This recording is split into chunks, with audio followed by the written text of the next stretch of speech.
The man used every ounce of his strength to hack off the demon dragon's head. He thought everything would end there, but to his shock, the dragon could heal itself. The severed head was slowly regenerating. The man threw his head back and roared at the sky, venting his unwillingness. Was this really how it had to end? Just as he closed his eyes, ready to accept his fate, a faint voice from a teammate reached his ears. "If only you'd discovered your power sooner." The man let out a bitter laugh, thinking, there's no such thing as if only. He refused to let the story end like this, so he raised his hand, preparing for one final strike. But by now, he was already spent. At that moment, the demon dragon gathered its magic in its maw, and a surge of violet flame swallowed him whole. In the next instant, scenes from 6 years ago flashed before his eyes. The moment he was made a slave. So this is what they call seeing your life flash before your eyes. But why does the bald head in front of me feel so real? Or is memory just a dream? If these memories are real, then the bald man in front of me will punch me in 3 seconds. Sure enough, it's all real. I really am back 6 years ago. The bald man came over with a group of people and finally picked the man out of the crowd. The very same bait from the adventurer party. Whenever danger arose, the bait would lure monsters away, buying time for the team to escape. Soon after, everyone arrived before a gate, the new world making his teammates brim with excitement. Clearly, this was a team of utter novices. Suddenly, a giant-mouthed monster appeared behind them, catching everyone completely off guard. Why would a treant, which usually stays away from gates, show up here? The white-haired one, a bit more experienced, immediately unleashed a fire arrow with his staff, piercing a treant in one shot. The blonde, though, was petrified with fear, and the chubby one tried to calm him down, saying that as long as they stuck together, there was hope to survive. But the next moment, the monster smashed the chubby one into a bloody pulp. Whitehair was about to launch another fire arrow, but was ensnared by the treant's long tongue, and in the blink of an eye became its next meal. Seeing such a horrific scene, the blonde broke down and screamed, "Can anyone save me?" At his moment of utter despair, the slave from before, Elpem, appeared before him. He desperately reached out to Elpem for help, but Elpem remained unmoved, even curling his lips into a mocking smile. Then he leaped forward. "Sorry about that. Looks like I'm a little late." Only then did the blonde realize it was on purpose, and he roared in fury, "You think you can walk out of here alive?" The treant, unsated, lunged at them the next instant. As the treant opened its gaping maw to swallow him, he thrust his spear upward, piercing straight through the monster's body. Moments later, Elpem bent down to pick up the fire element staff dropped by Whitehair. "This weapon suits me just fine right now." Suddenly, a surge of magical energy pulsed from a nearby boot. Sure enough, there was a ring hidden inside. The ring of telekinesis, which allowed one to move objects with their mind. He just slipped the ring on when a rustling sound came from behind. A treant, mouth twisted in a gruesome grin, charged at him, clearly drawn by the scent of blood. Before he could react, the treant whipped out its tongue, 40 meters long, and wrapped it tightly around his spear. With a crack, the spear snapped in two. The treant opened its jaws, ready to devour him, but the man countered with a blast of fire magic, skewering yet another treant with a single blow. "Now let's see what this ring can do." He slowly stretched out his right hand, green energy swirling at his feet. Under telekinetic control, the magic staff swept through the battlefield, harvesting treant lives in droves. Still, the ring's duration was short, and more treants circled him, eyes locked on their prey. But that couldn't change their fate. They all fell to him in the end. What the man didn't expect was his fire magic suddenly fizzled out. A closer look revealed the staff was on cooldown. So he dodged out of the way, then stomped the ground hard. No choice but to fight these things up close. After taking out several more treants in melee, the staff's cooldown finally ended. Without hesitation, he unleashed a fire arrow which whistled through the air. Then he activated the telekinesis ring again, and with a flurry of slicing sounds, the remaining treants were wiped out in an instant. "Looks like I'm just as strong as I used to be." But then a woman's voice cut in. "Who are you? How can you use both a fire staff and a telekinesis ring at the same time?" Hearing this, Elpem fell into deep thought, recalling the words his teammate had spoken in their darkest hour. "If I'd realized my own abilities sooner, would things have ended differently?" Looking at the woman before him, Elpem didn't answer. He simply put her out of her misery. "To avoid repeating the failures of my past life, I have to take the initiative." Not long after, he returned to town. The bystanders around him began to talk in hushed tones. A slave actually made it back alive on his own. That's unbelievable. News of this quickly reached the upper echelons of the Gopar Merchants Guild, specifically to Avis. Not only did he come back alive, he doesn't have a single scratch on him. "I heard all the other adventurers are dead." Avis flicked the ash from his cigarette, feeling that something about this was indeed unusual, but he wasn't worried about Elpem trying to escape. People who become slaves because of their debts, even if they come back alive, are just used as bait again. He hasn't tried to run away, which makes it obvious. He can't break free of our control from the top of Gapper. After all, the only way out is through death, and that's always been how we do things here in Gapper. Does something this minor really need my personal attention? But his subordinate added, there's something special this time. They say that slave managed to open the first floor. Evis was visibly shocked at these words. A slave opening the first floor. After all, slaves had no love for the upper classes. The subordinate went on, he also wants to modify his contract and register as an adventurer. And it's Lord Racken's order. He wants you to confirm it yourself. At the mention of Lord Racken, Evis immediately stood up. You said Lord Racken. He's a high official in Gapper. Why would someone like him take an interest in an ordinary slave? Could this be connected to that incident? A slave who wants to become an adventurer. Under Empress Cygnus's rule, the very idea of slavery was supposed to be abolished. But in reality, those were just empty words. In the end, people are always slaves to money and desire. If you can't pay your debts, you can only repay them with your labor. It's this simple rule that's led to so many in the Maple world living as slaves, even if they're not called that. As his father's only family, Elpem became a slave the day his father fell ill. To cure his father, he bought black moss from the upper echelons of Gapper, but they jacked up the price several times over the market rate. He had no way to pay it back in time and was sentenced to work off his debt. And so, he spent 6 years as a slave to those people. Now it's time to set things right. Evis asked disdainfully, let's cut the nonsense. How do you want to modify your contract? How about I set you as an F-rank adventurer? I'll make the change for you. Elpem replied with a calm smile, such quick agreement. You must know exactly what's going on here. As he spoke, his gaze sharpened. However, I'm applying for E-rank adventurer certification. I don't intend to go along with your plans. As bait, this slave has been into the gates hundreds of times over the past 3 years. When did monster hunting become an adventurer's sole purpose? The first adventurers earned their fame by surviving. Adventurers have always been the heroes who make it back alive from the gates. Evis nodded and said, I'll grant you that. Many times, the information survivors bring back is more valuable than brute strength. And surviving as bait in the gates for 3 years. That's not something just anyone can do. But that's all it is. Bait slaves are only sent into low-difficulty gates. Don't think that's enough to survive the high-level ones. Did you think we'd be stupid enough to sign high-risk contracts with bait slaves? You're overestimating yourself. A lunatic who could die at any moment. But why do you make me feel a bit uneasy? There's a gate with a 5-person entry limit, but 12 fatality records. That means at least 12 teams were wiped out inside. If you're really that capable, show me some results. As long as you can prove your worth, I'll grant your request. With that, he handed me a contract. Afterwards, Elpem joined up with the others to hunt monsters as a team. I'm Chev, the tank of this group. I heard you used to be a slave too, but don't worry, no one here cares about that. Everyone's the same in this place. By the way, I heard you can use fire magic. Mind showing us? They say mages can only wield the magic attribute they're born with. Other types are useless to them. So even if you pick up a magic item with the wrong element, it's basically worthless. Sounds like a hassle, huh? Anyway, we've got a new mission this time. We're not hunting monsters today. Our job is to recover the items left behind by the 12 teams that came before us. Turn in each piece and you'll get at least 3,000 magic stones. Get ready, everyone. This is our big score. Soon, the group made their way deep into the forest. It's broad daylight, but there's an eerie chill in the air. In a place like this, things could drag on, so we'd better set up camp first. This tree here looks perfect for a base. With that, everyone pulled out their camp supplies. Elpem, take it easy. Setting up camp is what me and that guy do best. Before long, the camp was ready. Afterwards, Chev split the team into 2 groups to search the area. Tom, Max, and Roya in one group.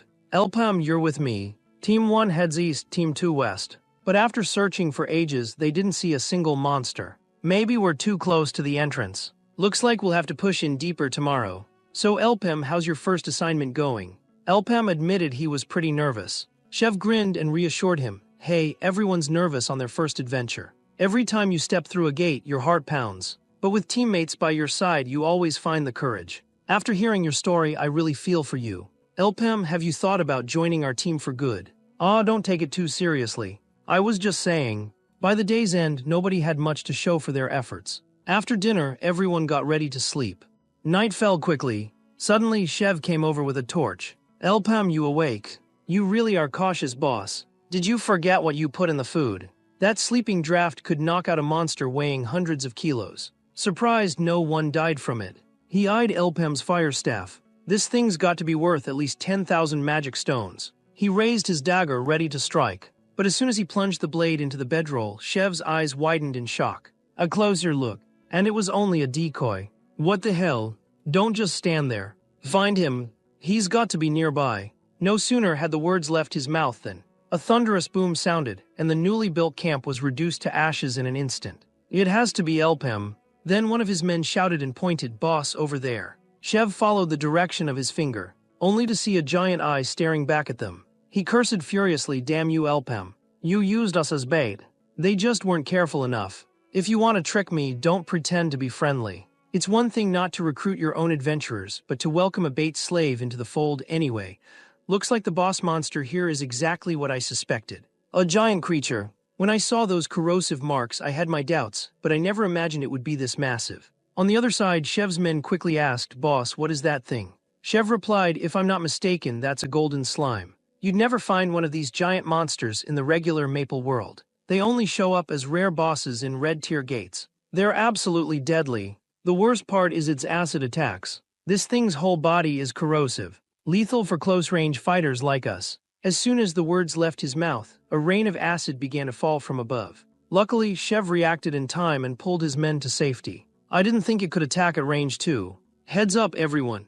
That's its acid rain skill. The good news is it has a 1-minute cooldown. Take this chance to get ready. Be prepared to strike at the core in the center of its head." But as soon as Max heard 1-minute cooldown, his eyes changed. Before anyone could react, he charged straight at the boss, sure he had enough time and thinking this was his big moment. Shev tried to stop him, but it was too late. As Max got close, the slime's attack suddenly triggered, slicing Max clean in two. He stared in disbelief. No way. The cooldown still had 10 seconds left. But there's no medicine for regret in this world. The golden slime unleashed another acid rain, and in an instant, Max was reduced to nothing but a pile of bones. Elpem watched the whole scene unfold. In fact, Shev wasn't wrong. It's just that the golden slime can devour items. The more it consumes, the stronger it becomes, and its skill cooldown gets shorter as well. With the way this one's grown, I finally understand why those previous 12 teams were wiped out. Its danger level has already surpassed red tier. This is more like a legendary yellow tier boss. With our first tier adventurer strength, we don't stand a chance. Besides, in this gate, all the loot has long since been absorbed by it, so this mission is already a failure. But then, recalling Avis's dismissive expression, a new idea sparked in Elpam's mind. He seized the moment when the golden slime was distracted and fired a flame arrow straight at its head. Unfortunately, thanks to its magic resistance, the shot wasn't fatal. From the wound, he estimated he'd need to land at least 4 more arrows. No matter. Let me show Avis what real strength looks like. Just then, the slime's acid rain attack came pouring down. Elpem dodged with a swift sidestep, then fired another arrow at its gaping mouth and flung out his grappling chain, anchoring himself in place. The ring of telekinesis on his hand glowed green. I have to hit the same spot flawlessly over and over. For most mages, they'd never even dare to try. But in my last life, I was known as the greatest telekinetic mage in history. 2 arrows in quick succession struck the golden slime, leaving only 2 more shots to finish it off. But unexpectedly, the slime managed to dodge one. Still, that didn't change the outcome. Elpem immediately loosed another arrow. With a thunderous boom, the shot blasted a huge hole in the slime's body. "Now that you're wounded, time for arrow number 5. But just then the slime swung a massive hand, reaching for Elpem from behind. Luckily, he sensed it in time, instantly activating the telekinesis ring. His grappling chain shot out, and the sword at its end drove deep into the ground. Using the momentum, he flipped backward, easily dodging the monster's grasp. "So it's faster than I thought. No matter. It ends here." With that, a blazing flame arrow burst from his hand. The slime tried to block with its huge arm, but Elpem only smiled. The flame arrow didn't go for its head, but shot straight into its body. A moment later, a deafening blast. The golden slime's massive form was torn apart in an instant. The shockwave was immense. Elpem quickly flung his grappling chain behind him, secured it, and vaulted up to the treetops. When the dust finally cleared, Elpem dropped back down to the center of the battlefield. Almost immediately, something caught his eye. He used telekinesis to draw it to him. It was a strange, magic-filled orb, its core pulsing with a blinding red light. As the crimson glow grew brighter, streams of strange energy began to seep from the orb, instantly forming a circular shield around him. Once he'd finished up, Elpem returned to Avis. To Avis, Elpem was just a braggart who talked big but couldn't deliver. "So you're the only one who made it back, and you didn't even bring any gear." Elpem replied coolly, "The people you sent were all rookie hunters. They had their eyes on my equipment and tried to pull tricks behind my back. While I slipped away to act alone, they ran into the boss monster and got wiped out. Ivis immediately pressed him for details about the monster they'd encountered. When he heard golden slime, Ivis shot back, "So you're saying all the gear got melted by it? This is a disaster. All those high-level hunters who borrowed our equipment are gone. That's a huge loss. And worse, this kid actually made it back alive. You see, there are a few common rules about the gates. First, there's a strict limit on how many people can enter. Once the number hits the cap on the gate's pillar, the gate becomes inactive until all inside are dead. Second, each gate's difficulty and tier are clearly defined, from red to purple. Color marks the threat level, and those of a higher tier can't enter lower-tier gates. Third, each gate can only be conquered once, which is the biggest hurdle. If anyone gets out alive, the gate vanishes forever and can never be reopened. To be honest, a golden slime is a nightmare for first-tier adventurers. Surviving at all is impressive, so I get why you couldn't bring anything back. Still, the mission failed. But at that moment, Elpem interrupted. "Not so fast. I haven't finished yet." As he spoke, he untied the rope from his arm. "Hate to disappoint you, but the golden slime, I killed it. You advanced to Tier 2. Did you absorb its magic stone?" Faced with Avis's shock, Elpem simply answered, "I think my strength speaks for itself. According to our agreement, I'd like to apply for E-rank adventurer status." He didn't expect Avis's reply to catch him off guard. "D-rank? I want you to apply for D-rank. If you work with me, I'll even treat you as C-rank." Normally, anyone below Tier 3 would consider C-rank treatment a huge privilege. An adventurer's rank is basically tied to their The gap between each is stark and intimidating. But Avis knew Elpem was no ordinary person. Not just anyone could use magic stones to advance. Elpem asked, "Are you talking about survival instinct?" Avis confirmed, "Exactly. You were born with overwhelming talent. To hit second tier right after making first. It was unheard of." Avis wanted him on his side no matter what. All Elpem could do was stare in disbelief. He hadn't expected his value to rise so fast. Looks like they really are desperate. Time's running out after all. Very soon, the 100-man raid on the red tier gate will begin. Above the port of Victoria, all the major guilds were watching the coming event. Of course, the Gapper Merchant Association would be paying close attention too. And for Elpem, that wasn't a bad thing. It gave him a chance to move his plan forward. "Lord Avis, may I ask a favor?" Avis told him to speak.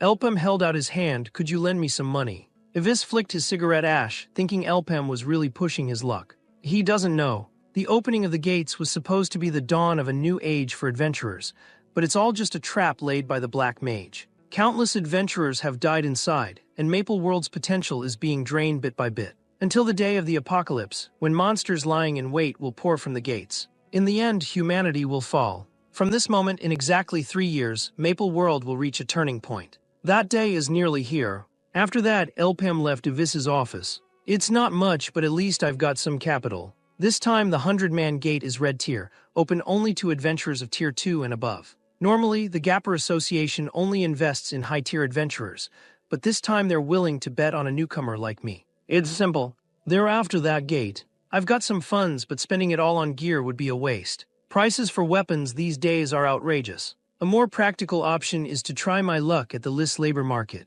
Is there anything I can help you with?" Elpem said he was looking for someone specific. The attendant led him to the discipline room. "We use this room for troublemakers like the one you're after. Sir, this is the person you asked for." The attendant swallowed hard. "Sir, are you sure you want this one?"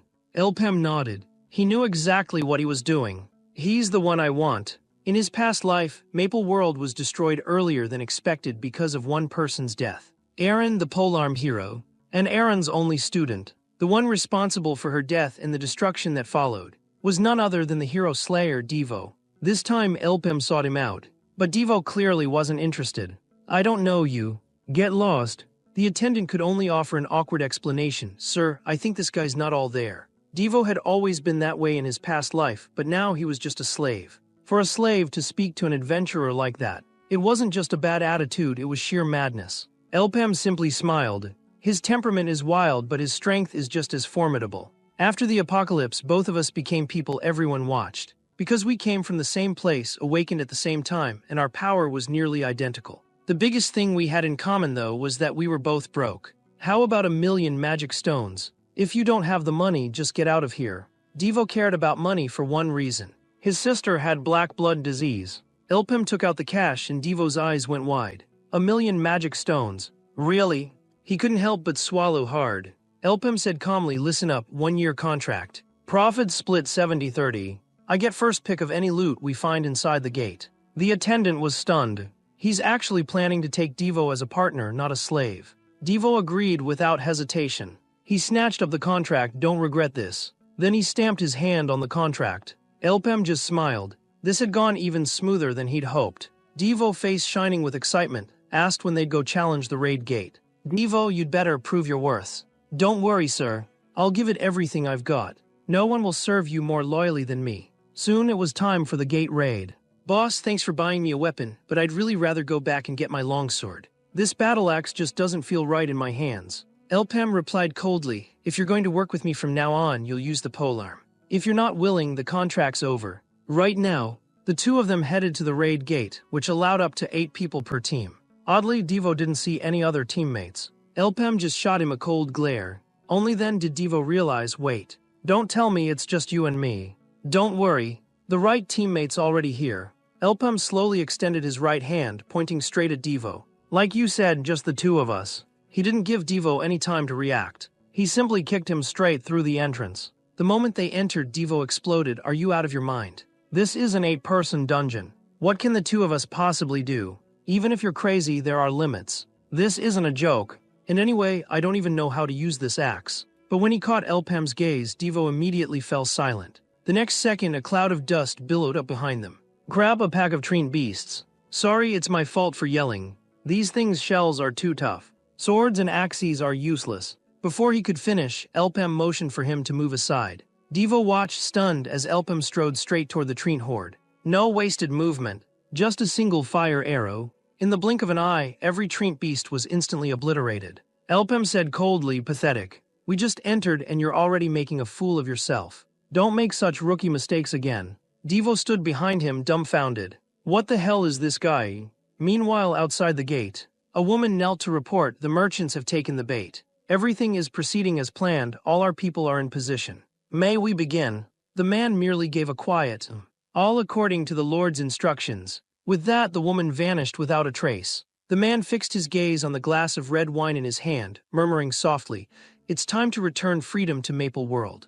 On Elpem's side, after a fierce round of battling, they finally managed to collect all 27 magic stones. At this point, Devo finally understood Elpem's plan. At first, he'd thought Elpem was just a madman, but now he had to admit Elpem had real skill. He could even unleash telekinetic flame arrows that Devo had never even heard of. Teaming up with a pro like this is totally worth it. Not only will my sister's medical bills be covered, but I won't have to worry about living expenses either. They hadn't gone far when another pack of treant beasts appeared. Elpem counted. There were 9 of them in total. Before Elpem could even issue an order, Devo had already charged in, battle axe in hand, and split one of the monsters in 2 with a single swing. The remaining treant beasts immediately swarmed them. It was Devo's first time using an axe, so he soon found himself on the defensive. Elpem watched quietly from a distance. As expected, he's not used to wielding an axe, but I'm sure he'll soon realize the battle axe is the perfect weapon for him. After all, he's the sole disciple chosen by the hero of the axe. His talent is unquestionable.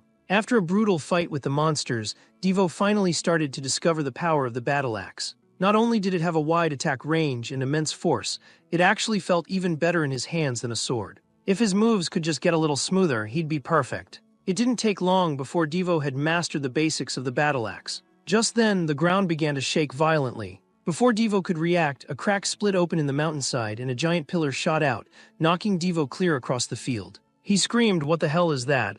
Elpem looked closer. It was the treant beast boss. Before Devo could recover, the boss's spiked branch lashed out at him. Luckily, Elpem yanked him out of harm's way just in time, saving his life by a hair's breadth. Big monsters usually have one fatal flaw: they're slow. That made it easier for Elpem to aim. But this treant boss's hide was absurdly tough. Even Elpem's flame arrows bounced right off. If flame arrows won't cut it, I'll just have to try something new. He immediately drew his bow and activated the telekinesis ring. A flurry of flame arrows whirled around the boss at high speed. But the monster was lightning quick, dodging every magical shot with ease. Elpem was genuinely shocked. I didn't expect it to be so agile. Looks like magic won't work at all. Devo shouted for him to run, but Elpem's instincts sensed something was off. If the magic arrows really didn't work, it wouldn't bother dodging them. The problem must be with its branches. So as the boss attacked, he decisively unleashed his telekinesis magic.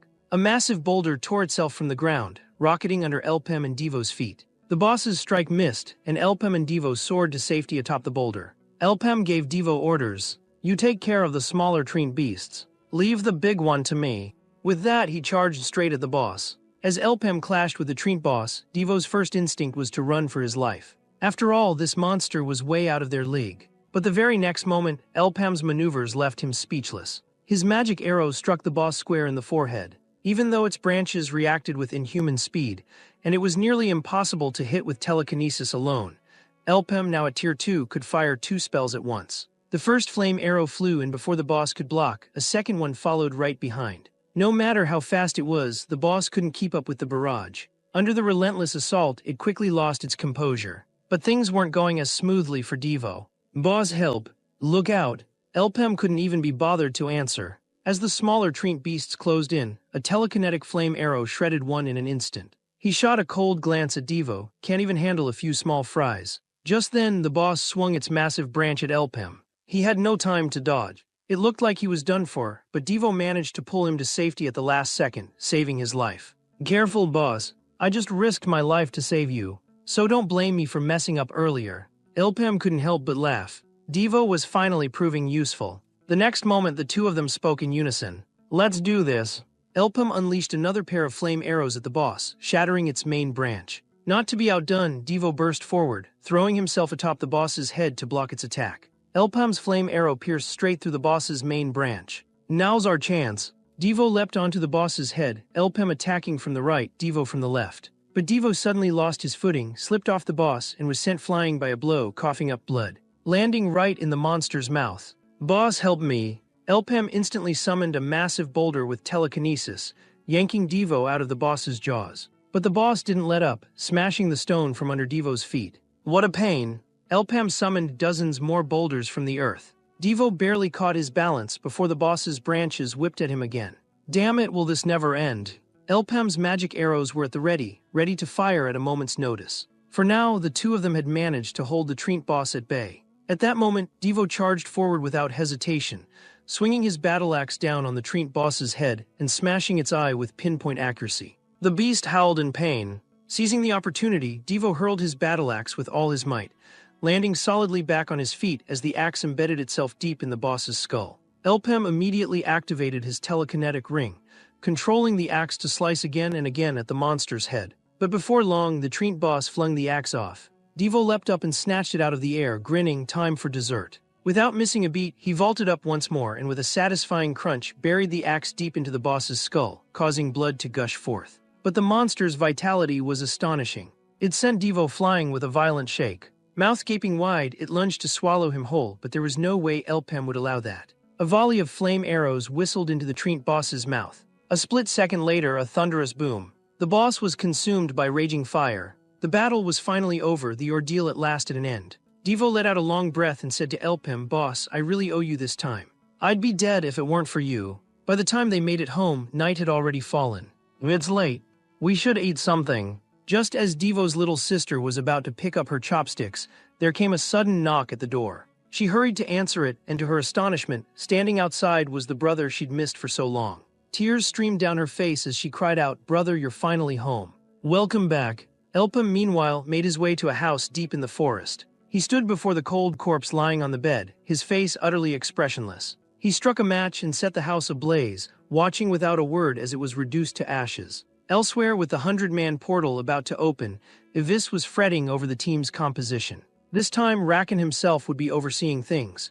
If the raid failed, Ivis wouldn't be able to escape responsibility. The operation had caught the attention of all 10 top merchant guilds and promised epic, even legendary rewards. But looking at the current roster, it was clear the challenge was immense. The Natasha sisters from the Gold Richie Guild may have only been Tier 2, but their strength was overwhelming. By comparison, Gapper's Tier 2 adventurers were laughable. And it wasn't just Gold Richie. The other guilds had powerful members as well. Gapper, as always, ranked at the very bottom of the 10.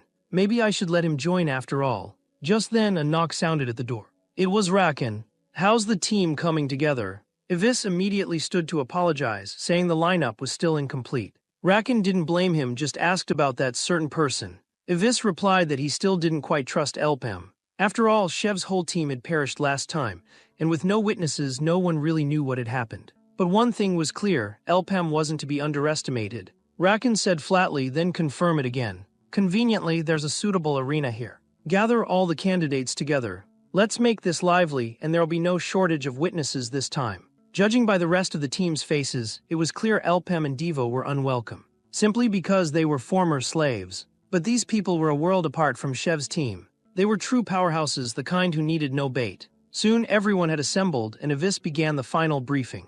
It's time for your evaluation. Only those who demonstrate real ability will go forward. That's right. This is your qualification test for the 100-man portal. A ripple of surprise swept the crowd. The 100-man portal.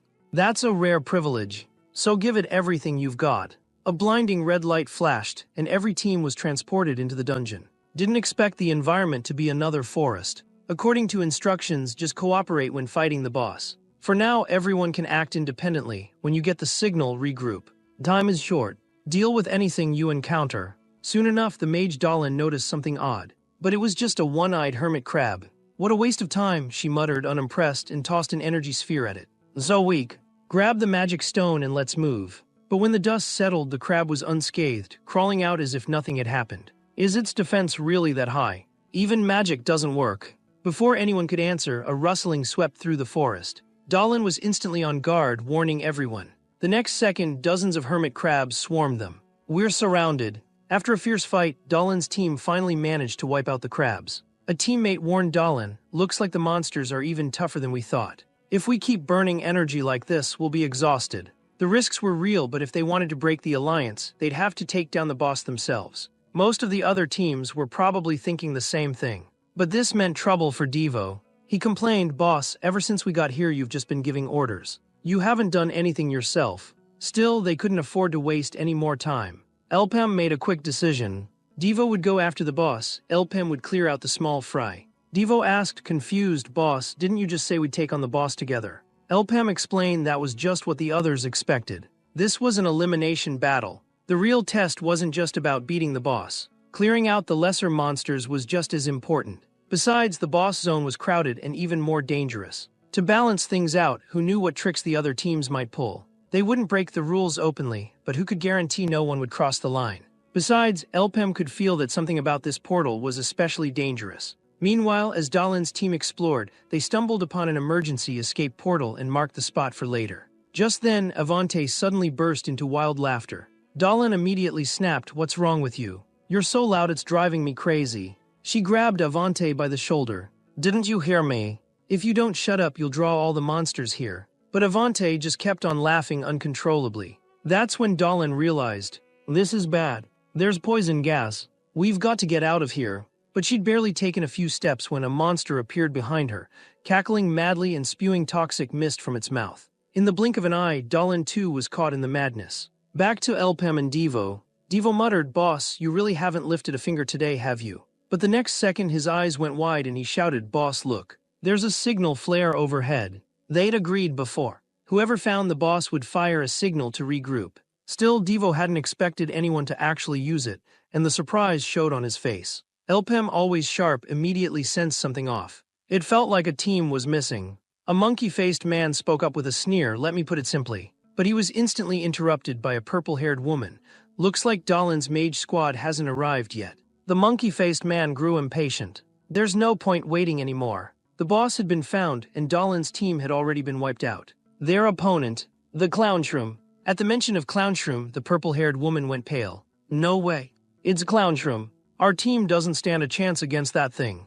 If it really is Clownshroom, we should just give up on this raid. The only thing left to do is find the emergency escape portal. Devo whispered to Elpam, is Clownshroom really that scary? Elpam didn't answer right away. Clownshroom was indeed one of the toughest bosses around. Its spores were poisonous. No one could get close. Swarming it was useless. Not only was its defense sky-high, it was unbelievably fast. Then the monkey-faced man said, right now, Clownshroom is blocking the escape portal. If we don't fight it, there's no way out. Devo snorted, you guys scared already. What's so scary about a mushroom? My boss's invincible flame arrow will. But Elpam quickly signaled for Devo to shut up. If we just charge in, we're dead for sure.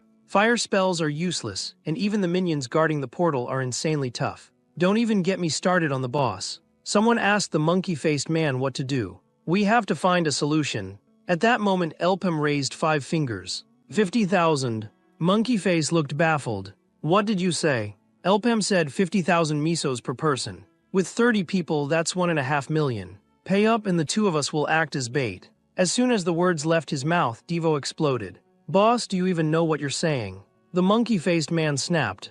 Dream on. You're still a slave at heart.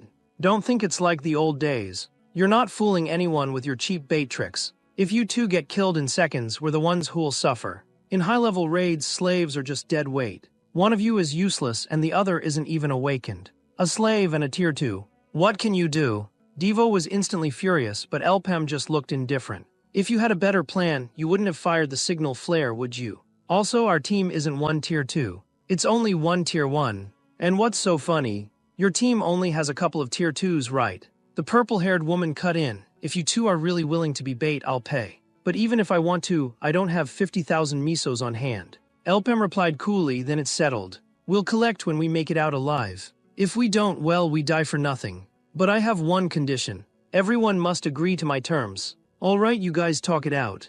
They quickly made their decision. Sure enough, the escape portal was completely blocked by Clownshroom. Elpem circled to its back and fired a flame arrow right into Clownshroom's shoulder. As soon as it reacted, they made a break for it. A moment later, Clownshroom's eyes glowed red. It charged after them at breakneck speed.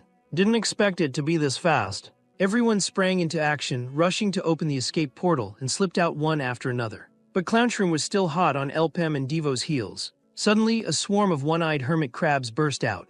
Devo instantly drew his battle axe, hacking at the crabs without hesitation. But just then, Clownshroom swung around behind Devo and lunged, jaws open. Thankfully, Elpem reacted in time and pulled him to safety. While Clownshroom hesitated, Elpem fired another flame arrow. This time, the boss dodged with lightning speed. But what it didn't know was that Elpem's telekinesis skill let him curve the arrow midair. It spun back and struck at Clownshroom again. But that was the last straw. Clownshroom was now fully enraged. Seeing this, Elpem urgently warned Devo not to hesitate. Run! No sooner had he spoken than the two of them leapt down along the cliff face. But Clownshroom kept up the relentless chase. What it never saw coming was Devo suddenly turning back and pulling a face. Try this on for size. The next instant, a huge explosion erupted beneath Clownshroom's feet. The two of them seized the chance to escape down the cliff. Fortunately, there was a raging river below, and they just barely managed to escape with their lives. Boss, what the heck was that thing? Elpem replied coolly, didn't I tell you? That's the boss monster here. If you want to hunt, you have to be ready at all times. Hearing this, Devo suddenly understood. Boss, you mean you want us to take that thing on? He nodded. Exactly. This left Devo completely dumbfounded. Boss, you've got to be kidding.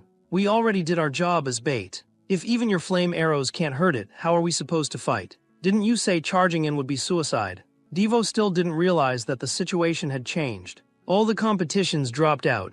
This is a prize delivered right to our doorstep, not to mention there's an extra reward. Devo, you're not backing out on me, are you? Devo hesitated and then shook his head. But boss, could you at least up my cut? Meanwhile, the others had already escaped the dungeon. Ivis immediately asked Joubert how did the raid go. Looks like there are still some people inside. Sir, the raid failed. Dalin's team was wiped out. Now only Elpem and Devo are left in there. Honestly, we only made it out because they acted as bait. That boss, there's no way we can handle it. Ivis was furious. So you mean you all just ran without doing anything? The purple-haired woman said helplessly, we had no choice, sir. That was the infamous Clownshroom. At the mention of Clownshroom, even Ivis had no choice but to order a retreat. But the purple-haired woman stopped him. Elpem and Devo haven't come out yet, and judging by the portal's status, they're still alive. Ivis only replied coldly, they're dead for sure. It's just a matter of time. You said it yourself, it's Clownshroom. If you want to wait, do it yourself. I'm busy. Useless the lot of you. A tier 2 killing Clownshroom is impossible. There's no point in waiting any longer. But what Ivis thought was impossible, Elpem was determined to achieve. He fired a flame arrow with all his might. This boss was faster than any they'd faced before, its defenses absurdly high, and it was venomous. Its difficulty was off the charts. To fight it, they had to keep their distance and hit hard. But now the flame arrows were too weak. Still, if he used telekinesis to spin the magic at high speed, he could increase its piercing power. This move was inspired by the principle of bullets. Across all of Maple World, only he could turn the impossible into reality. This was the Spiral Arcane Gun. He'd hoped to pierce its core in a single shot, but the aim was just a bit off. Now it's going to go berserk. Honestly, trying to adjust the trajectory while maintaining the spiral spell is pushing it. The worst part was the cooldown. He had to end things before it rushed them. As Clownshroom dodged another flame arrow, Elpem shouted, "Now!" At his signal, Devo yanked a rope with all his strength. The rope snapped tight, tripping Clownshroom and hurling it off the cliff into the swamp below. Clownshroom staggered to its feet, and while it was dazed, Devo raised his battle axe and brought it crashing down, exploding the monster's skull. But even then, the creature's vitality was staggering. It still refused to die.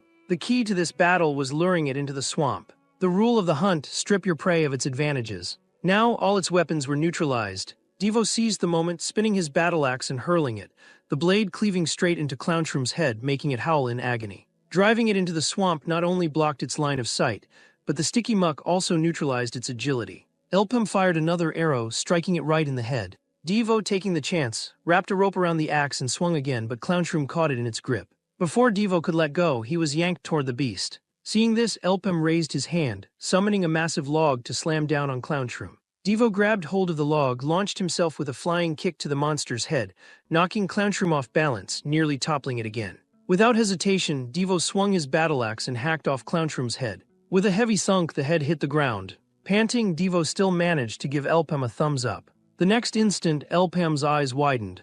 "Devo, watch out." He hadn't expected that even after being decapitated, the Clownshroom could still fight. It lashed out, sending Devo flying, his battle axe tumbling to the ground. Without hesitation, Elpem fired a flame arrow, and explosions erupted across the field. But when the smoke cleared, the headless Clownshroom was still moving. There's definitely something strange about this thing. Using a boulder as a springboard, it suddenly launched itself straight at Elpem. It scrambled up the cliff wall in his direction. Now Elpem had only one flame arrow left. Without time for cooldown, firing recklessly would be pointless. Just then, Devo recovered, cursing furiously as he got back on his feet. He hurled his battle axe with all his strength, splitting the headless Clownshroom neatly in two. The lower half fell straight into the swamp, but unbelievably, the thing kept crawling upward. Elpem's flame arrow was nimbly dodged. Suddenly, a red glow flickered inside the Clownshroom's body. Could that be its real head? Elpem slowly drew his pistol. "Goodbye, little mushroom." He fired a shot, blasting the creature down. He thought that would finally finish it, but to his shock, it not only survived. It came back even stronger. Toxic gas seeped into Devo's nostrils. Just like the mage before him, he began to lose his senses, giggling uncontrollably. Meanwhile, on Raken's side, "So you just barged in like that. Your temper hasn't changed a bit." Ivis hurriedly apologized to Raken. At that moment, there was a sudden knock at the door. Ivis called out loudly, "Not a good time for visitors. Go away." But in the next instant, the door swung open. Ivis could hardly believe his eyes. "Sorry to disappoint you, Lord Ivis. I'm back." Raken only gave a sly smile. "Well, this just got interesting. Ivis, what's going on? Didn't you say this one was dead? So you're Elpem. Just as the rumors say. You really are hard to kill. Gapper could use someone like you right now. But I have a question for you. Will your ability be of any use in the 100-man trial?" Elpem replied, "No." "That's a tough one, sir." Raken's expression immediately turned cold. Ivis quickly scolded Elpem from the side. "How can you talk to Lord Raken like that? We invested in you not so you could pick and choose. Don't forget you're still in debt." Unexpectedly, Raken just laughed. "Difficult? Well, maybe it's not completely impossible. Let's change the question then. Just tell me directly. What is it that you want?"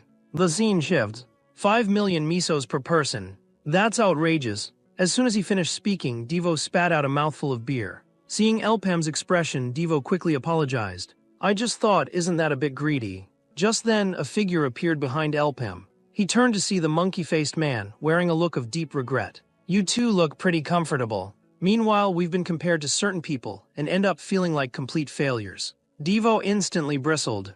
"Hey, is that how you thank us for saving your skins? Perfect, I've been wanting to teach you a lesson. Let's go a few rounds." To his surprise, the next second, both the monkey-faced man and the purple-haired woman gave them a deep bow. "I shouldn't have doubted your abilities out of prejudice. As an adventurer, I'm ashamed of my actions. We're here to sincerely apologize. Here's 1.5 million misos. In addition, everyone will receive a little something extra as a thank you." But Elpem said 1.5 million was enough. As for the extra gifts, they could skip them. Pay for the job done, nothing more. "Oh, and you over there." The pirate Iburu writes, "Can you stick to your own duties?" The reason Elpem didn't care about their thank you gifts was because he'd just asked Rakan for a sky-high fee of 10 million misos. That kind of money could hire several tier 3 or 4 adventurers. They may be talented, but there's no need to spoil them. But Rakan just replied calmly, even double that price wouldn't be too much. As he spoke, he handed Avis a dossier. Intelligence he'd paid handsomely for from Jin. At the mention of that name, Avis's expression changed instantly. "You mean Shadow Lord Jin? Does that mean?" But Rakan cut him off coldly. "Don't fool yourself, Avis. The truth is the war has already begun." Soon it was time to rendezvous with the other Merchant Guild teams. According to their prior agreement with Rakan, this time they'd be working alongside the Cygnus Knights. They were the strongest unit under Empress Cygnus, a symbol of official power and clearly interested in this operation. However, all the original slots had already been claimed by merchant adventure groups, so the Cygnus Knights requested Elpam's crew as support. Clearly, they had their own agenda for stepping in now. But the terms were acceptable. The Cygnus Knights aren't easy to deal with. "I'm Kiri, drill commander for the Cygnus trainee squad. Don't think that just because we have a deal you're our equals. On this mission, you'll follow my lead." No wonder Rakan agreed so quickly. Gapper only sent 2 people. Looks like they've given up entirely this time. Also joining the expedition were Crocus from the Deeg Guild, Cubel from the Mardia Guild, and elite representatives from all the major merchant associations. Devo had never seen such a grand assembly. Just then, another group of beauties arrived. The Natasha sisters from the Gold Ritchie Guild, each wearing a golden medal on her chest. That's when Guard Captain Lonko spoke up. "To support everyone, I've returned from inside the portal to stand guard here. I'm sure your guilds have already explained, but let me remind you before you enter. Any legendary gear obtained inside the portal doesn't belong to individuals. All items go to your respective guilds. You'll get your reward and nothing more. Of course, magic stones and the like you can keep for yourselves. But if anyone dares to hide loot, you'll face the consequences." He made a point of displaying the Tier 5 badge on his arm. And not just him. Everyone behind him was a Tier 5 powerhouse as well. Soon after, each team entered the portal one by one. Everything Elpem had done until now was for this moment. To make it this far, even in his previous life, he'd never set foot through this mysterious gate, but he was certain that this time he would succeed. Because everything, the source of all cause and effect, began here. In his last life, the 100-man trial's final report showed that every team ended up completely wiped out. No sooner had they stepped through the trial gate than Elpem immediately dropped to the ground, pressing his ear to the earth. Sure enough, just as he'd expected, a stampede of boar monsters was charging straight toward the crowd. Kiri saw this and quickly signaled for everyone to scatter. Some teams still hadn't entered yet. As agreed, no one was to drag others down at the entrance. In moments, every team was forced to flee in all directions by the onrushing boar horde. Kiri kept shouting for everyone to head into the woods and fight a guerrilla battle, but Elpem had already led Devo to a hidden spot. Devo asked how Elpem had known there'd be a boar stampede, and Elpem only replied it was just experience. In such open terrain, there were bound to be massive monster patrols. Each boar monster was 2 meters long, vicious, and moved in packs, sometimes hundreds, even thousands strong. They could be troublesome but not unbeatable. Elpem's plan was to conserve stamina early on. There was no telling what else might be waiting up ahead, and he knew for certain these monsters were only the beginning. After all, in his previous life, this was where everyone had died. Just then, Devo accidentally stepped on a trap. A row of wooden spikes shot out with a sharp whoosh. And they weren't the only ones. The other teams were also ambushed by hidden traps. It took all their effort to clear them away. "Babel, don't let your guard down for a second." The warning came from Crocus of the Deeg Guild. "These traps may look crude, but they're deadly and clearly use human hunting techniques. That alone tells us they weren't set by ordinary monsters. Only goblins have that kind of cunning. Their threat level is high enough to be considered boss class in a red gate. If it weren't for an old hand like me leading the way, the rest of you would be walking to your deaths. All right, a few of you come with me." But the very next second, Crocus heard a sickening thud. Babel's head was lopped off and rolled to the ground. Every one of his men was beheaded in an instant. Crocus himself didn't even have time to react before a gray-haired man chopped off his head as well. "Crocus, you really were a fool." At the same time, things were going terribly for the Natasha sisters. After a sneak attack, they found themselves completely unable to move. "I'd advise you not to struggle. That's a magic binding spell." But to his surprise, the eldest Natasha sister managed to speak. "Why are you doing this?" The man looked at her in astonishment, not expecting her to be able to talk in this state. "You're a tough one. In that case, let's just end this." With that, he drove his staff straight through her abdomen, leaving the second and third sisters trembling in terror. As for why I'm doing this, maybe this will help you understand. Everything is for the dark magician, my lord. Years of waiting, all for today. I've hidden my identity, gathered strength in the shadows, and now the time has finally come to reap the reward. Master, I will not disappoint you. Now here's a gift from my master. Remember, failure will not be forgiven. Looks like I can't just gloss over this. No choice. Guess I'll have to go all in. On the other side, Elpem and Devo had already circled around to the goblin's lair. But as soon as Devo caught sight of the boss, his jaw dropped. What the hell are those? Is the boss hidden among all those monsters? Elpem explained, didn't I just say? The boss is right here among them. And forget about numbers. Each one of these goblins is built like a tank, tough even one-on-one. Plus, it looks like they've stolen a bunch of adventurers' gear. That just makes things worse. Some of them can actually use equipment to unleash skills. This is way out of our league. Maybe we should just regroup with Kiri and the others. But suddenly, Elpem had an idea. He tossed a rock into the goblin horde. Left with no choice, Devo hefted his battle axe and charged in. You did that on purpose, didn't you? I meant we should go back and team up with Kiri. Forget it. Looks like there's no other way, we'll just have to fight our way through. After a bitter struggle, Devo managed to wipe out all the goblins nearby. Elpem, meanwhile, had barely lifted a finger. Fuming, Devo shouted, I could have handled these guys myself. If they're all like this. But before he could finish, his eyes went wide. A pile of corpses lay before them. Boss, what happened here? Elpem replied, these are all Cygnus Knights. What could have done this? Fortunately, there was one survivor. Elpem pressed him, were you ambushed by goblins? Meanwhile, Avis seemed to have received new information as well. What did you say, deliberate provocation? Someone is exploiting the lack of oversight inside, specifically targeting other adventure teams. Once they escape, all evidence inside the gate disappears. There won't even be a crime scene left. The trial gate is already brutal enough. After burning through stamina, the survivors are forced to press on with even fewer people. Even if they manage to drag themselves out with special equipment, they'll be under suspicion the moment they return. Is this an attempt to eliminate the ace teams from rival guilds? But that motive alone didn't add up. Even if that was the goal, getting caught would mean all-out war between the guilds. That kind of high-stakes gamble doesn't sound like something a merchant guild would do. Was there a bigger hand behind all this? Elpem and the others got confirmation from the survivor. Kiri was nowhere to be found. I'm sorry. It was my negligence that let the enemy infiltrate. It's hard to believe. Why would a member of the Cygnus Knights deliberately provoke a fight? The survivor was still reeling. Thinking back, even the instructions at the entrance had seemed odd. In agony, the survivor said, Kiri told us herself. She's a follower of the Black Mage. The moment those words left his mouth, Devo was stunned. You said the Black Mage. 800 years ago, it was the Black Mage who led countless followers to threaten Maple World. To stop him, 6 heroes rose up. The Black Mage and the heroes were ultimately sealed away together, and what seemed like a hopeless situation was finally reversed. With their leader gone, the followers fell into chaos and were wiped out by the Allied forces. From then on, the Black Mage's followers vanished from Maple World. Everyone in Maple World knows that story. But it be the Black Mage's followers. Elpem could only say, now's not the time for grinding mobs. We have to find that woman. If you run into Kiri again, be prepared to fight her for real. Meanwhile, the scene cuts back to Kiri. On her way, she ran into the long-faced man, as well as the gray-haired one who had killed Crocus earlier. Kiri, you took care of the wild boar herd yourself, didn't you? This plan owes much to you.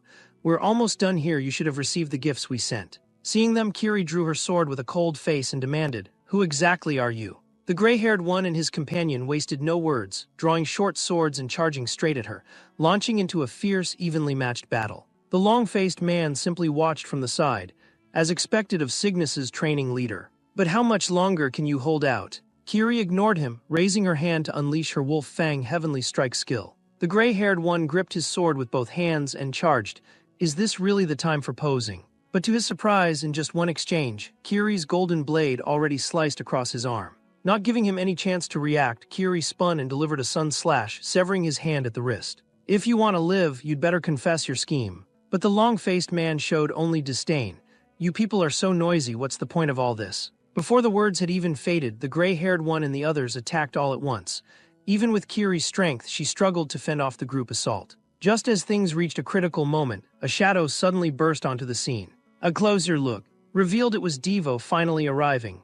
It turned out that as Devo was helping survivors along the way, one of them suddenly pulled out a poisoned dagger. It was obvious this guy was working with the long-faced mage. Fortunately, Elpem had anticipated this and instantly used a skill, not only knocking away the dagger but successfully subduing the traitor. That was how the truth of the incident came to light. But when it came to cowards like this, Elpem never left any alive. The long-faced man looked puzzled. So there's another uninvited guest. At this moment, the blonde reminded William, that guy is from the Gapper Merchant Guild. But William didn't care. Since you've all come, I have no choice but to send in my elites too. Kiri called out behind her, warning Devo to be careful, but Devo just smiled faintly. I know, they're nothing but a bunch of psychos. William waved his staff. Come on, let's finish this quickly. Devo said, just handle one of them, leave the rest to me. Without hesitation, he launched a brutal strike, taking out an enemy on the spot. The blonde gaped in shock. That's just insane. But unexpectedly, just as the fight reached its peak, a flaming arrow suddenly shot toward them. Luckily, Devo reacted fast and barely dodged it. Damn, they're playing dirty now. With that, he unleashed a charged uppercut, cleaving an enemy clean in two. But at the same time, a gash opened across his back. Immediately after, another enemy charged in, and in the blink of an eye was upon Devo, swinging a massive axe down at him. But Devo had already seen through his move, sidestepped, and slipped behind him, not even giving him a chance to react before sending him straight to the afterlife. Then a spear-wielding enemy rushed forward, stabbing fiercely at Devo without a word. Devo simply sidestepped, dodging easily. Taking advantage of the opening, he swung his axe in a backhanded strike, knocking the enemy several meters away before he could barely regain his footing. The opponent couldn't help but curse inwardly. This guy's strength is monstrous. But before he could finish, Kiri kicked his teammate straight into him, the two of them collapsing in a tangled heap. Kiri stood nearby, scoffing, with skills like this, you dare call yourselves elites. William could take no more, letting out a cold snort. You're all useless trash. With that, he drew his bow and fired an arrow in one smooth motion, saying coldly, your interference ends here. I've wasted enough time on you. Devo was stunned on the spot. It was a flaming arrow. Before the words had faded with a whoosh, the flaming arrow shot right at him, far faster than Elpem's. The next moment, a thunderous explosion rang out. William saw through Devo's thoughts. You thought seeing a similar spell would make you let your guard down. My flaming arrows aren't even in the same league as the others.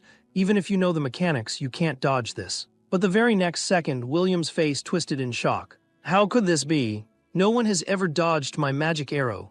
Who the hell are you? Elpem simply raised his index finger slowly, pointed to the reeds at the side, and said calmly, we could use some extra help now. Not giving William and his men a chance to react, a rampaging wild boar monster suddenly charged out. William shouted, this is bad, scatter. The group scrambled to dodge, and only after a hard fight did they finally manage to bring down the boar. Damn it, what a pain, they lured that thing here and ran off. Gerald, you guys should be about done right. In that case, let's play with them for a while. If they get out of the dungeon, that'll be a real problem. Soon, William found Elpem and the others' footprints, but he couldn't shake a feeling of unease. Even so, he remained confident. There's no one in this dungeon stronger than me. Elpem and his companions had already escaped deep into the jungle. At that moment, Devo asked with a smile, boss, why didn't you just kill them all back there? Elpem replied flatly, their attacks just now weren't enough to kill them anyway. Overall, they're stronger than us. That flaming arrow he cast, if I hadn't altered its trajectory with my own, Devo, you'd already be dead. Looks like his flaming arrow is actually stronger than mine. Now my energy is almost at its limit. Normally, the ring grows thicker and thicker. Even with the same spell, there's a clear difference in power and speed. By all rights, my flaming arrow should be superior. But his magic completely defies logic. If he's in a red dungeon, he's at least a second-rank adventurer. Maybe he's using some kind of enhancement skill. Only then did Devo realize, could he be the strongest adventurer in this dungeon? So what should we do now? We can't just keep running, and that's not really your style, boss. Hearing this, Elpem fell silent for a moment. That wild boar monster just now was different from the usual ones. Maybe they've already sensed our connection, or are even ready to use it against us. At that moment, Kiri suddenly spoke up. The most important thing now is that the Black Mage's followers are hiding inside the Cygnus Knights. This is crucial intelligence for Maple World's fate. They have to leave the dungeon immediately. That means giving up the raid and leaving at once. As soon as she finished, both Elpem and Devo looked reluctant. But Kiri went on coldly, I heard you were both born slaves. Do you really want the dungeon rewards that badly? Elpem replied indifferently, what does it matter if that information gets out? Do you think that'll wipe them out? You're still too naive. The followers have been hiding for centuries, their roots are deep. Once exposed, they just dig in deeper and become even harder to find.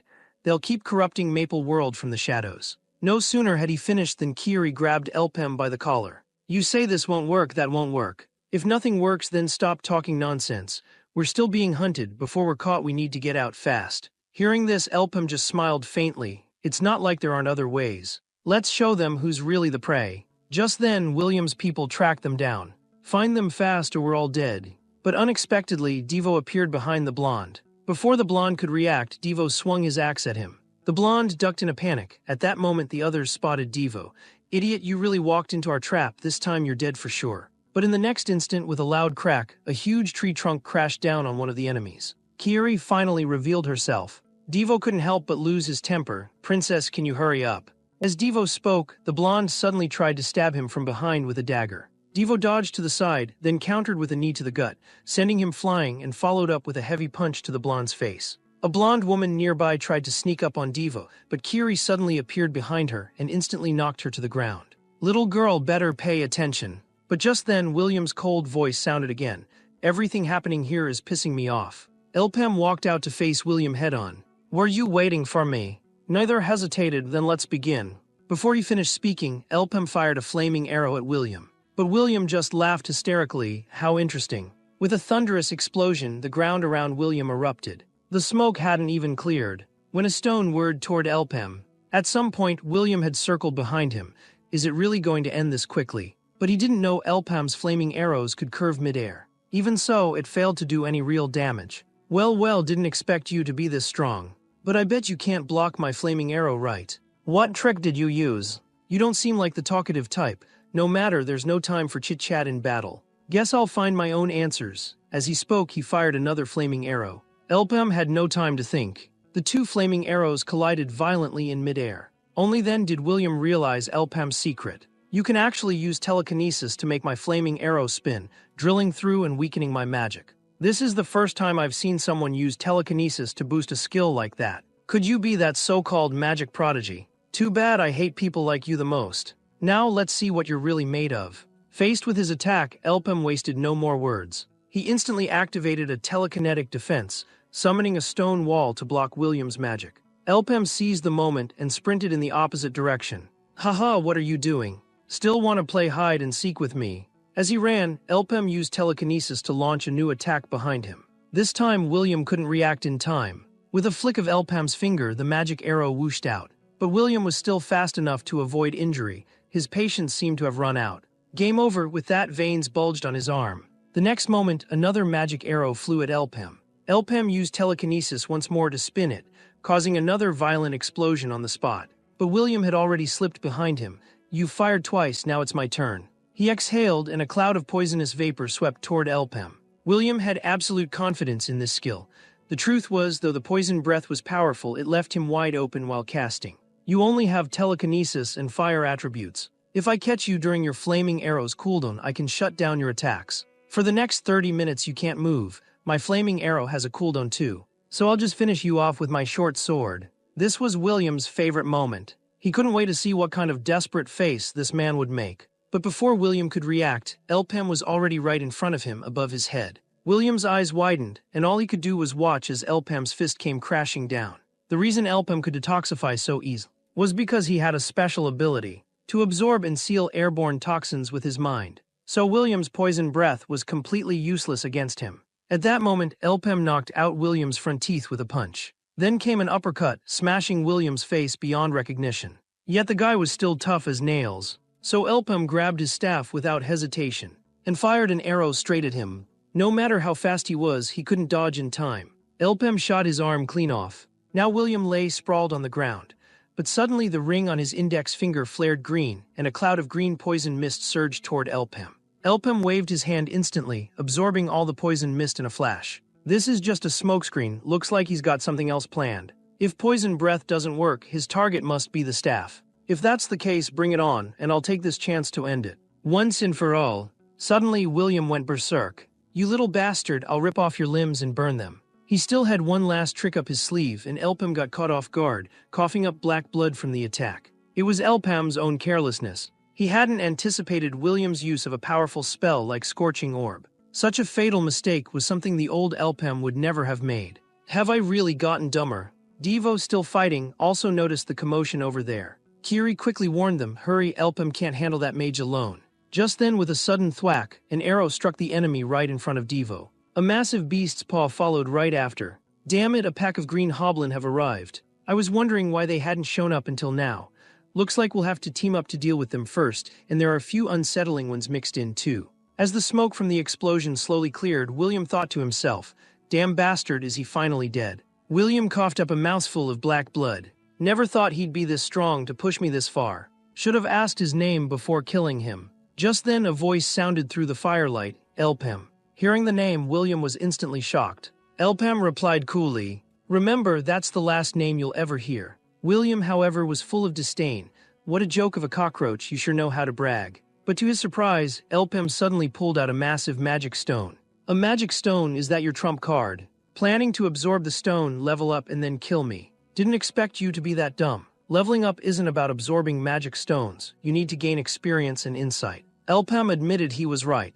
It was all about insight and real combat experience. But don't worry, I've got plenty of magic stones on hand. William sneered, you think cheap tricks like that can scare me? No sooner had he finished than he fired 2 arrows at Elpem without hesitation.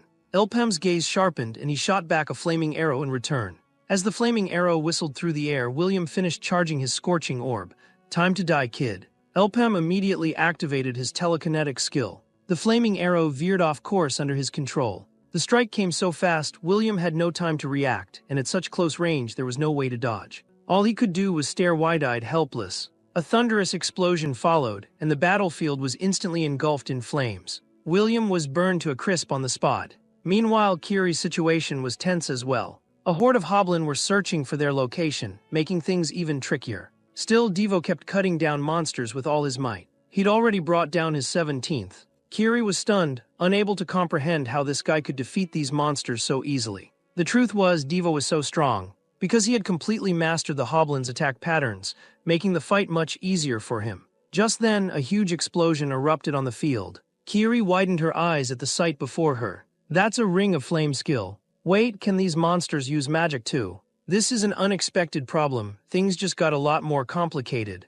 All Kiri could do was keep hiding, waiting to regroup with Elpem. She just hoped he was still alive. But the hoblin pursuit didn't let up. Kiri and Devo had no choice but to keep moving, catching their breath whenever they could before fighting again. But this kind of war of attrition clearly couldn't last. As Kiri was racking her brains for a solution, a giant flaming arrow suddenly came whistling toward them. With a hoblin leader present, the pressure on Kiri and Devo soared. At this critical moment, Devo stepped forward. Kiri urgently demanded to know what he was doing, but Devo said nothing, rushing straight at the hoblin leader. The leader pointed with his left hand, and the hoblin behind him swarmed forward. But right now, Devo was like a war god, cutting down hoblin after hoblin, then leaping straight for the leader's head. Kiri was astonished.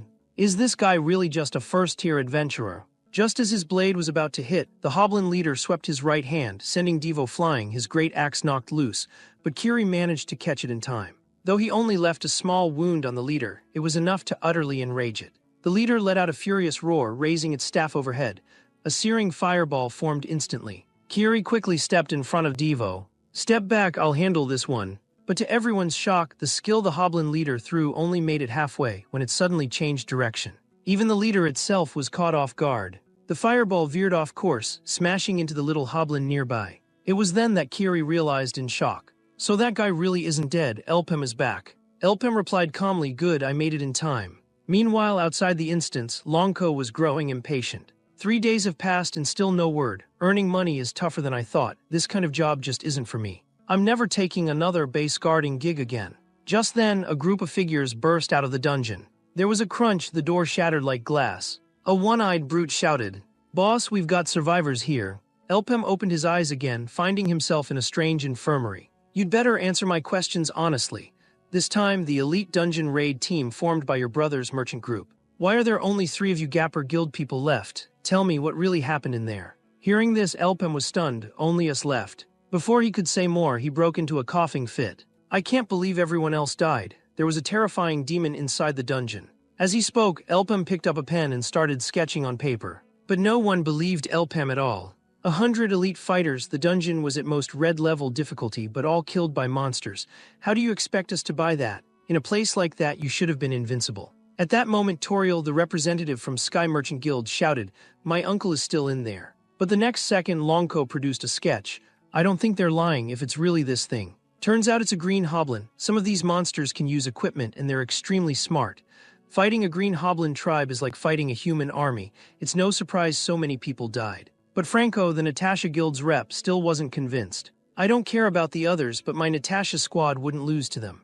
Lonko replied coolly, what are you trying to say? Franco spat out 2 cold words, monster pull. Who really knows what happened in there? I think someone had bad intentions, whether on impulse or by design, and the only 3 survivors all belonged to the same guild. Ivis at the side finally couldn't hold back. So you're calling us Gapper traitors, the report says it clearly. We only survived because we reached tier 3 by the skin of our teeth. Franco just stroked his thick beard unhurried. So you're saying your guild is just better than ours, Gapper? Hearing that, Ivis's gaze went ice cold in an instant. You want proof, huh? Fine, let me spell it out. They didn't bring back any gear from the dungeon. In other words, there was no motive for a crime, get it? After that, Elpem and his 2 companions were released. Lonko's men asked, we're just letting them go. Lonko simply said, the conclusion is obvious, isn't it? The truth was, all the dungeon equipment was carried out by Elpem and his team. But that was all thanks to their pet snail. It not only helped them wipe out the Black Mage's followers, it also helped kill the Green Hoblin. The feather dropped by the Hoblin, as long as it's worn, it can increase the destructive power of fire magic by 30%. Moreover, the effect of this equipment can be stacked with other equipment and won't conflict. But this snail is different from normal snail monsters. It's non-aggressive but can sniff out gear and loves collecting equipment. The more equipment it swallows, the bigger it gets. In his previous life, this snail was only discovered after the dungeon opened. A special creature. Though Kiri had her doubts, she didn't want to dig any deeper right now. So what now? Elpem said flatly, if they can even infiltrate the Cygnus Knights, you need to treat this intel with utmost caution. They might be hiding even deeper. But for now, they should be arriving soon. Let's wait and see. Soon, word reached the hands of the mysterious figure. This time, the entire raid team was wiped out by the boss. Only 3 Gapper Guild adventurers survived. In the meeting room, some suspect internal sabotage, but not us. It's pointed at Gapper Guild. Since there's no solid evidence, the final verdict is no suspicion. Though the mission failed, at least our identities weren't exposed. I'll start planning the next operation. The mysterious figure was puzzled. No one noticed anything. The woman nodded. That's right, our original plan was to wait until the other teams died, then kill the boss. In the end, only those 3 and William clashed, but Elpem's report didn't mention any of it. And they have no reason to hide anything. We planted people in every guild, so it's impossible they'd target just ours. At this, the mysterious figure finally spoke. But what if he suspects this isn't a guild matter, but rather the work of that one's followers?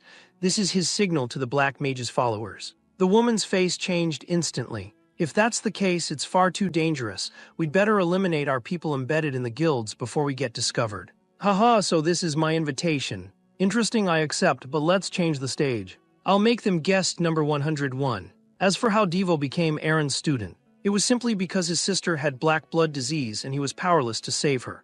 She suffered day in and day out, and even when his only family died, he couldn't be there to say goodbye. That was when Aaron appeared. You look like you're in pain, do you want my help? That was Devo and Aaron's first meeting. Under Aaron's patient guidance, in just 1 month, Devo became a powerful awakened. His worldview changed as well. He liked to charge ahead and protect everyone, calm and warm. A hero to his team, he gave those around him a glimpse of a new world. Later, during the raid on the Trial Cave dungeon, Shannon wanted to join Aaron in searching for her brother, but Aaron refused her outright. I don't take private commissions like that. Your conditions are unreasonable. You're just tier 3. You'll only hold us back, I've made myself clear. And I can't guarantee your brother's still alive. You'd better find another adventurer. Just then Devo stepped forward. Sorry to interrupt, I think we're her last hope. After the final day, no adventurers will enter the Trial Cave again. I want to help her. Let me take responsibility for Shannon's safety. Please reconsider. So Shannon joined Aaron's party. But during the Trial Cave raid, Shannon accidentally entered a mysterious tunnel, leaving only her hair clipped behind. Did she go in alone? Why act on her own? Aaron quickly sensed something dangerous inside the cave. I don't know what's in there, but we have to check it out. At that moment, Devo volunteered. I'll go find Shannon, you all wait here. But Aaron said, I'm coming with you. Whatever's inside, if it threatens Maple World, it's my job to stop it. The master and disciple entered the cave together. Crossing a sea of molten lava, they finally found Shannon and a cold corpse beside her. Her brother. Shannon, don't move, I'll save you. But Shannon only gave him a strange smile. Devo, I knew you'd come. You're such a gentle person, but I'm sorry. I can't go back. Do you know what Zakum is? Lots of people call the moving statues Zakum, but those are just containers. This giant tree is the real Zakum. You could call it the demon tree. You've never fought the real Zachem, have you? Aaron spoke up. Thanks for telling us, Shannon. Don't worry, I'll cut down the demon tree and save you. With that, she charged in without hesitation, signaling Devo to retreat. But soon Aaron realized Shannon had used her brother as a sacrifice. Shannon replied coolly, don't you get it? The moment you came in, everything was already set in motion. Anything possessed by Zachem can be controlled. With that, Miria stabbed Devo in the stomach. Aaron froze in shock at the sight. Devo quickly demanded, Miria, what are you doing? Shannon just sneered, it's pointless. To them, you're just targets for revenge. Come, it's time for your final performance. Give it your all. Only then did Devo realize, damn, Shannon's possessed by Zachem. Aaron shouted anxiously from the side. Do it. Kill her. She's not Miria anymore. With that, Aaron charged in, instantly entering battle mode. Devo snapped out of it and drove his spear through Miria's belly. I'm sorry, Miria. Then, without hesitation, he cleaved Miria in two. In her final moments, Miria gently stroked Devo's face. Thank you, Devo. Please take care of Aaron for me. Meanwhile, Aaron was locked in fierce combat with Zachem's true form. So this is your real body. Nothing special. She swung her axe, splitting the trunk with several deep cracks. Next was the statue itself. But suddenly, Devo clutched his head and screamed in agony. Aaron, I can't hold on. Kill me before I do something unforgivable. Please.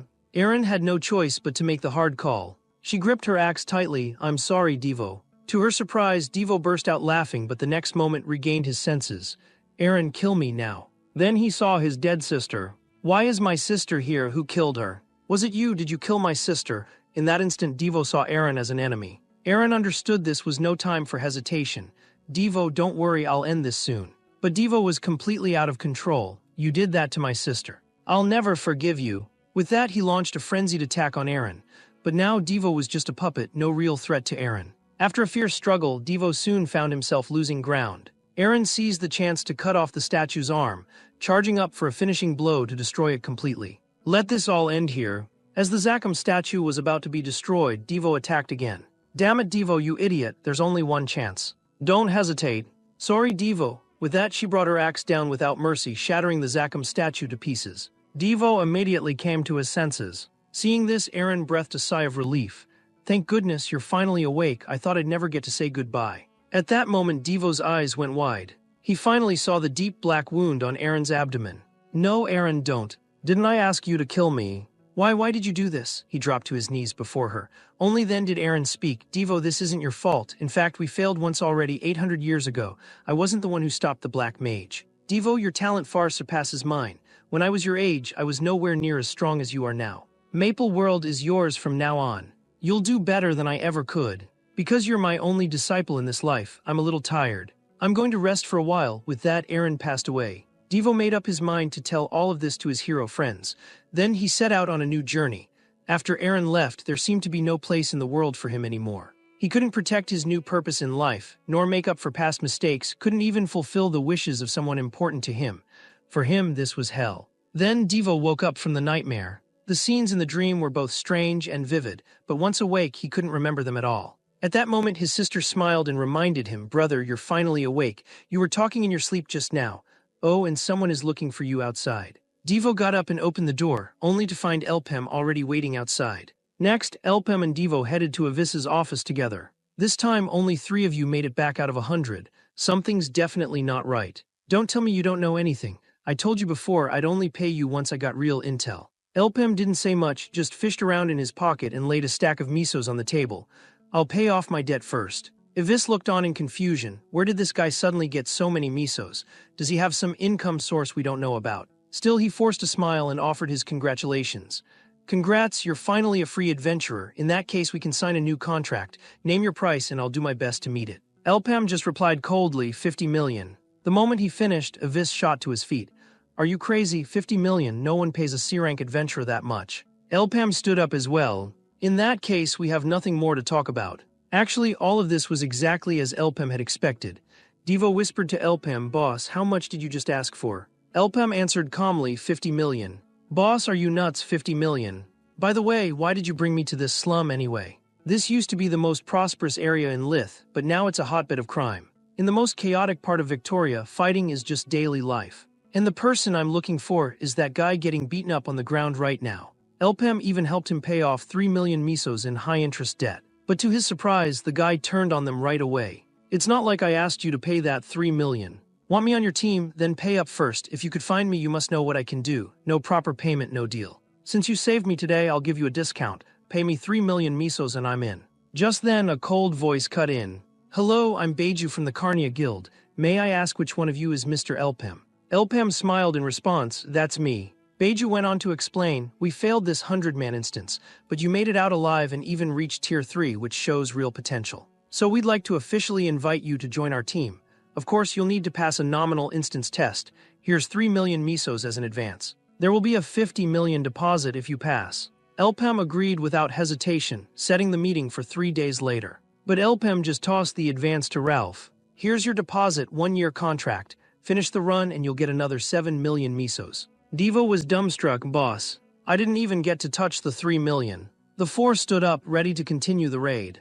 5 teams, 50 people. That should be enough for this instance." Ralph grumbled, "You just grab a bunch of randoms for the run, and I end up with less of the cut." Beiju reminded everyone this instance is orange level. You all should be able to handle it. Actually, Elpem knew Carnia Guild would come for him. He just hadn't expected to be brought here so directly. Though the timing was different from his past life, he'd already cleared this instance before. This time, nothing would go wrong.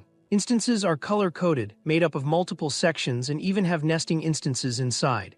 Orange is a double-layer structure, so you have to clear 2 rounds. Kiri reminded everyone, the terrain and monsters in the second layer are totally different from the first, so be careful. Ralph spoke up. "Elpem, just to be clear, even though you recruited me, that doesn't mean you get to boss us around. I can still compete for team leader based on merit, right?" Elpem just smiled. "Didn't know you were so greedy. Fine, let's have the team leader decided by contribution this run." Ralph's eyes narrowed and he secretly gloated. "Heh, the kid took the bait. Once I'm team leader, things get interesting." The team quickly entered the instance in order. No sooner had they stepped inside than a mob of evil eyes rushed the group, instantly wiping out a few slow adventurers. Devo was pounced on by a Cyclops as well. Luckily, Ralph kicked in just in time to save Devo and warned everyone to stay sharp. Kiri wondered aloud, what's going on? Is the dimensional entrance right in the middle of the Evil Eye swarm?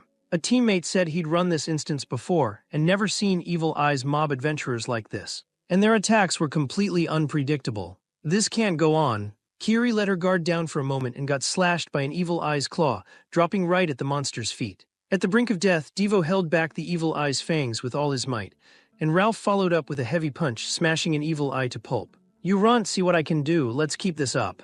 Even Kiri was shocked. So this is a man's strength.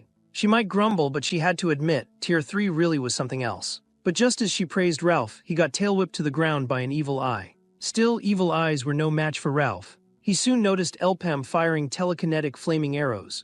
No wonder Carnia's after him. Who knows about the boss fight, but just from his hunting speed, he's faster than me. A 5 million advance isn't something just anyone gets, and the guild's attitude means they'll probably raise the price later. Ralph could already picture himself leading the team, counting misos on a mountain of cash. Just then, Elpem suddenly kicked Ralph flying. Ralph yelled, "You bastard," looking for a fight. But the next second, he realized he was already surrounded by Evil Eyes. Suddenly, several energy arrows flew in from nowhere, clearing out the Evil Eye mob in an instant. Ralph asked, puzzled, who those guys were, and Elpem immediately noticed the glow behind him, rushing toward the Evil Eye mob without hesitation, with blue energy arrows hot on his heels. It was clear that guy was after Elpem, but the Evil Eyes helped block the arrows for him. Elpem locked onto his location right away, firing off a flaming arrow that reached the enemy in a flash. A thunderous explosion followed, shaking the field. Ralph was stunned. He not only blocked the Evil Eye attacks but fought back. This guy's guts and execution are off the charts. Just then Devo yelled, "Boss, look out." Elpem glanced back and saw the energy arrows coming with no time to dodge. A huge blast erupted the next second, and Kiri could only watch helplessly. But when the smoke cleared, Elpem had only a scratch on his arm. Elpem was puzzled. He'd clearly hit the target, yet the enemy had instantly circled behind him. To guard against attacks from the shadows, Kiri signaled everyone to find cover. But no sooner had she spoken than more energy arrows rained down. Everyone scattered in panic. Anyone too slow was riddled with arrows, dying on the spot. Seeing the crisis, Kiri didn't hesitate, blocking the arrows with a sun slash. "Don't just stand there. If you want to live, get into the forest." But no one dared move. Evil Eyes had already cut off their escape.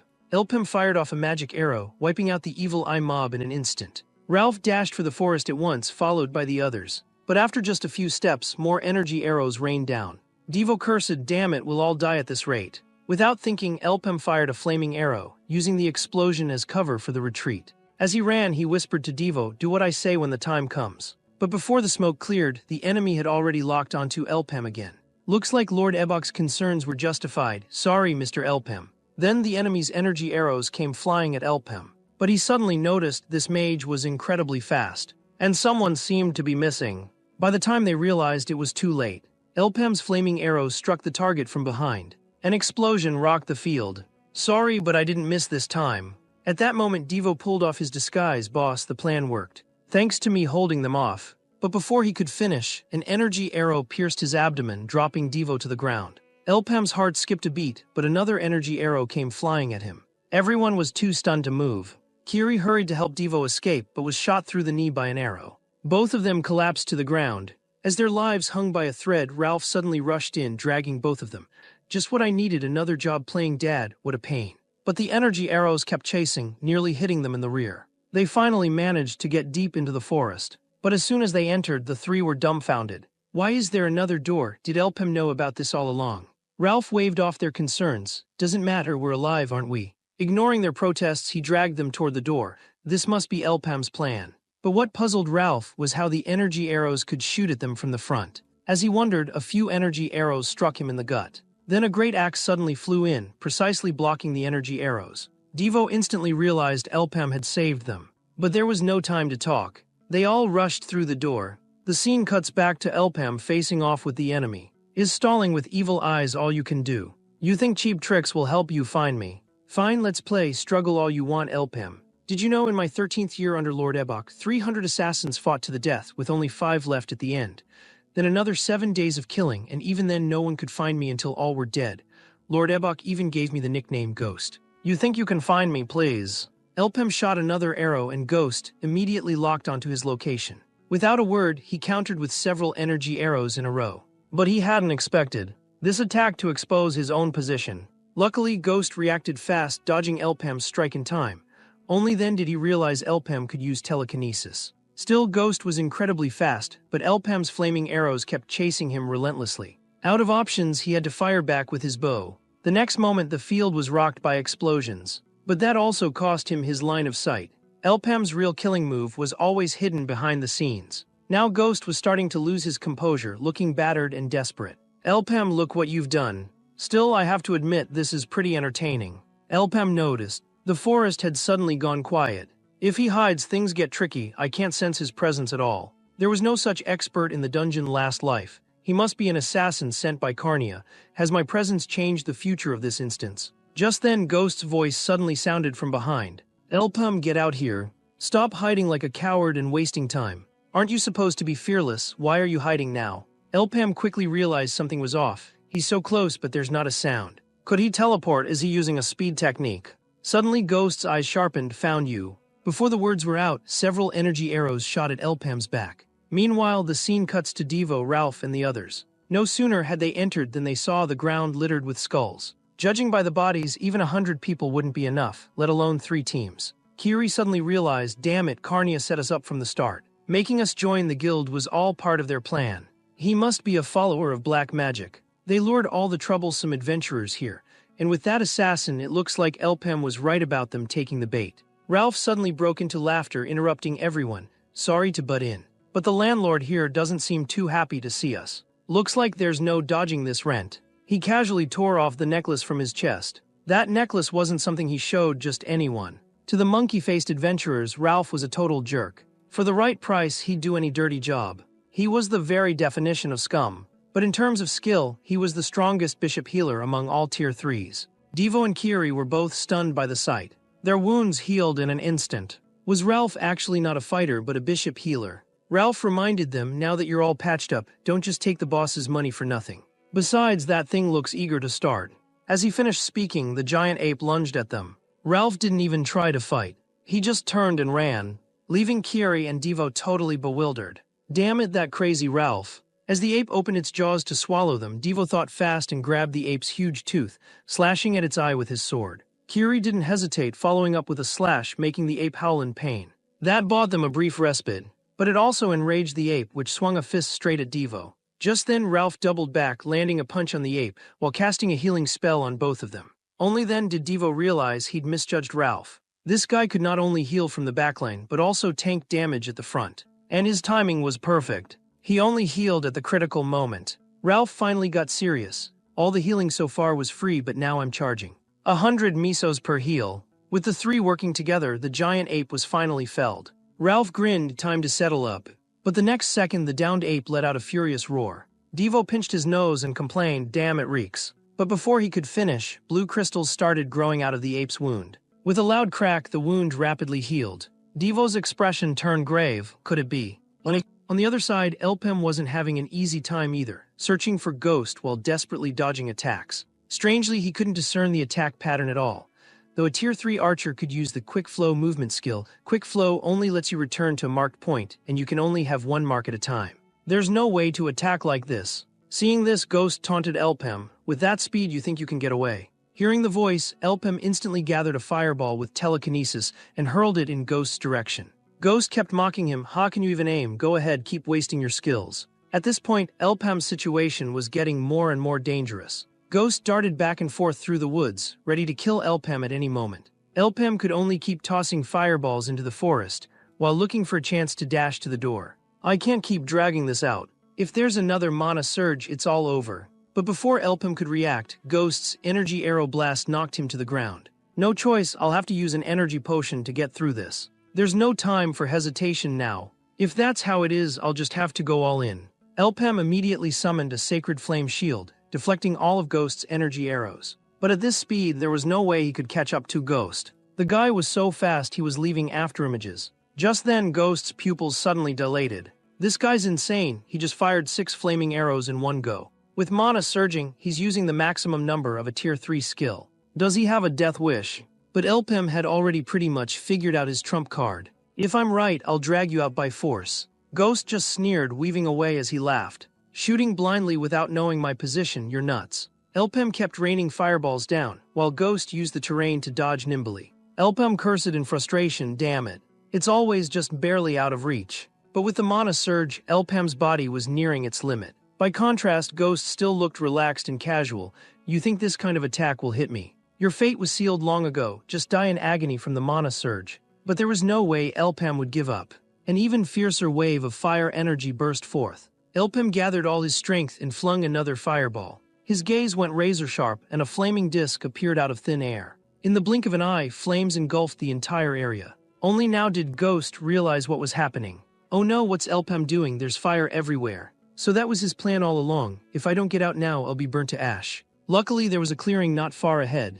Ghost hurried toward it. But the next second, something fell off. No way would things go this smoothly for him. But the inferno was closing in from behind. Just then, another voice called out, "No, come back, there's a trap ahead." But Ghost realized too late. Elpem charged up and smashed him with a punch. But Ghost reacted instantly, firing an arrow at Elpem as he rolled away, then darted off in the other direction. In truth, Elpem had been lying in wait all along. "Let's take out one of you first." But there was no way Ghost would be caught so easily. He braced himself on his bow, sidestepped Elpem's attack, trapped Elpem's weapon, and counterattacked. Elpem understood. There was no time left to stall. He had to finish this fast. Elpem swung his weapon, smashing it into the bow, and flung Ghost away in the process. To save his own skin, Ghost even dropped his weapon. Elpem seized the moment, striking while his foe was weak. But right then, his opponent jumped in. The newcomer fired several arrows in quick succession, blocking Elpem's attack, and shouted for Ghost to get up. "He's out of magic now." With that, he drew his bow, ready to finish Elpem off. But he didn't notice Elpem's telekinetically controlled dagger sneaking up from behind. Fortunately, he noticed just in time, barely dodging a lethal blow. Settling this with low mana telekinesis. "Nice idea, but this is as far as you go." He charged at Elpem, blade in hand. Elpem quickly raised his sword to block, attacking him with telekinesis at the same time. But the foe took advantage of Elpem's split focus, drawing his bow for a one-shot kill. But he underestimated Elpem's telekinesis. A barrage of stones crashed down, knocking him to the ground. Ghost watched in disbelief. A mage this strong at close quarters. But in that moment of distraction, Elpem kicked him square in the stomach. Elpem gave him no chance to recover, driving his dagger straight at him. Ghost was agile, dodging constantly, but couldn't spare a thought to help his teammate. Just as Elpem was about to finish off the teammate, a cold arrow shot through Elpem's arm. The teammate took advantage of Elpam's injury, kicking him away and praising Ghost. "Brother, you really are the best." He snatched up the fallen dagger and swung it at Elpam without hesitation. "Now you're down to one hand, what can you do?" But he still underestimated Elpam. While he was distracted talking, Elpam gritted his teeth, grabbed his arm, and twisted it hard. The man screamed in pain. "You idiot, stop, you want me to put a hole in you." Elpam didn't care, flipping him over and pinning him to the ground. Off in the distance, Ghost was sweating bullets. Suddenly, a massive explosion rocked the battlefield, and Ghost shouted from afar, "Nur." The shockwave sent Nur flying, and he coughed violently on the ground. "Damn you, Elpam, I can't breathe. If this keeps up, I'll die here." Ghost rushed to help, but was shocked to see a green circular shield appear ahead. Nur cried out, "Brother, where are you?" At the sound, Ghost raced toward Nur, with Elpam charging in as well. As Elpam arrived, Nur yelled furiously, "You're dead meat." But Elpam ignored the pain. His only thought was, "I have to kill this guy." Then Ghost noticed the green shield above was gone. But he quickly realized what was up. Nur was already sprawled on the ground, barely breathing. Ghost hurried to lift him. "Nur, hang in there." But Nur signaled this wasn't the time for that. "We've stalled too long. We need to get the phoenix feather off him first." But Ghost had miscalculated. The person next to him wasn't Nur at all. It was Elpam disguised as Nur. A sword hummed through the air. "Finally, it's over. Archers are such a pain." With that, his strength gave out and he collapsed. Meanwhile, the scene cuts to Devo's side. Because the giant ape could keep regenerating and its hide was thick and tough, their attacks barely made a dent. The three were getting beaten badly. Luckily, the ape was slow, and with Ralph's healing spells, the trio hadn't been seriously hurt yet. But this stalemate couldn't last. They needed a way to finish off the ape. Then Devo suddenly realized the ape's weak spot might be its back. Ralph didn't hesitate, charging in. "I'll distract it." He plunged his greatsword into the ape's wound. Devo shouted, "Now do it." The two of them circled around to the ape's back. But the ape spun suddenly, flinging Devo and Kiri aside. Devo cursed, "Damn, this guy's no fool." The giant ape pounded Devo into the ground, then swatted at him again. Kiri cried out, "Ralph, heal him quick." But she saw Ralph was in bad shape himself, and could only watch as the ape's heavy fist came down. The ape then glared viciously at Ralph and Kiri. Ralph had only enough mana for 4 more heals.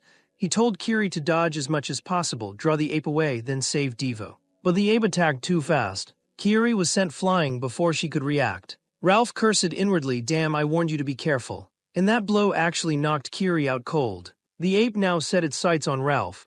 Devo was already a mess, but in his stupor, he seemed to hear Elpam's voice again. "Devo, you should level up to tier 2 now." Devo was confused. Leveling up wasn't something you could just do at will. Elpam replied calmly, "That depends on your own insight. All I can share is my experience. My own breakthroughs might come from understanding magic, or from the pursuit of knowledge, or even from memories I just can't forget." At that, Devo's eyes snapped open. Unforgettable memories. He charged the ape with his great axe, smashing the regeneration crystal to bits. Ralph couldn't help but gasp, "Impossible." He split the regeneration crystal in one blow. Then he realized Devo had reached tier 2. Devo was a different person now, beating the ape so badly it couldn't fight back. Blue blood spurted from the ape's head. Devo locked onto the greatsword in the ape's body and smashed down with all his strength, driving the blade straight into the ape's core. The ape howled in agony, and its regeneration crystals began to fall off. But Devo's stamina was nearly spent. Then Ralph burst to the ape's back. "Nice one, kid." He drove his sword into the ape, while casting a healing spell on Devo. Devo swung his great axe in a frenzy. Then with another burst, he charged to the ape's back and slammed down hard on the sword hilt, shattering the ape's core in a single blow. Finally, the giant ape was dead for good. After a long time, Kiri finally woke from her coma. Ralph, draped in giant ape hide, had fallen into a deep sleep as well, and he still wasn't in great shape. Outside, the blizzard continued to rage. So Devo stayed alert the whole time. "Now I can go scout the area." A whole day has passed and there's still no word from the boss. This made Devo start to worry. Just then, a shadow suddenly appeared behind Devo, but fortunately it was only some low-level monsters. For tier 2 Devo, they were nothing at all. After finishing his scouting, Devo returned to the cave, sporting a few more wounds. Kiri suggested they act together next time. "It's too dangerous for you to go alone." But Ralph was too weak and needed someone to look after him. Also, Kiri didn't know the route Devo took to scout. In the end, Devo decided to go alone again.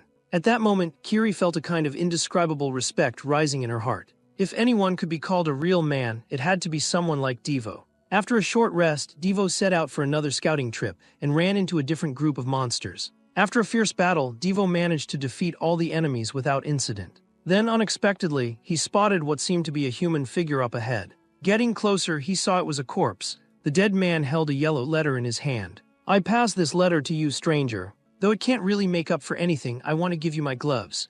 If you're a warrior, the warrior mastery skill on these gloves might help. We fell into Carnia's trap, and all my companions were killed by snow monsters. But we were lucky. We finally found the exit.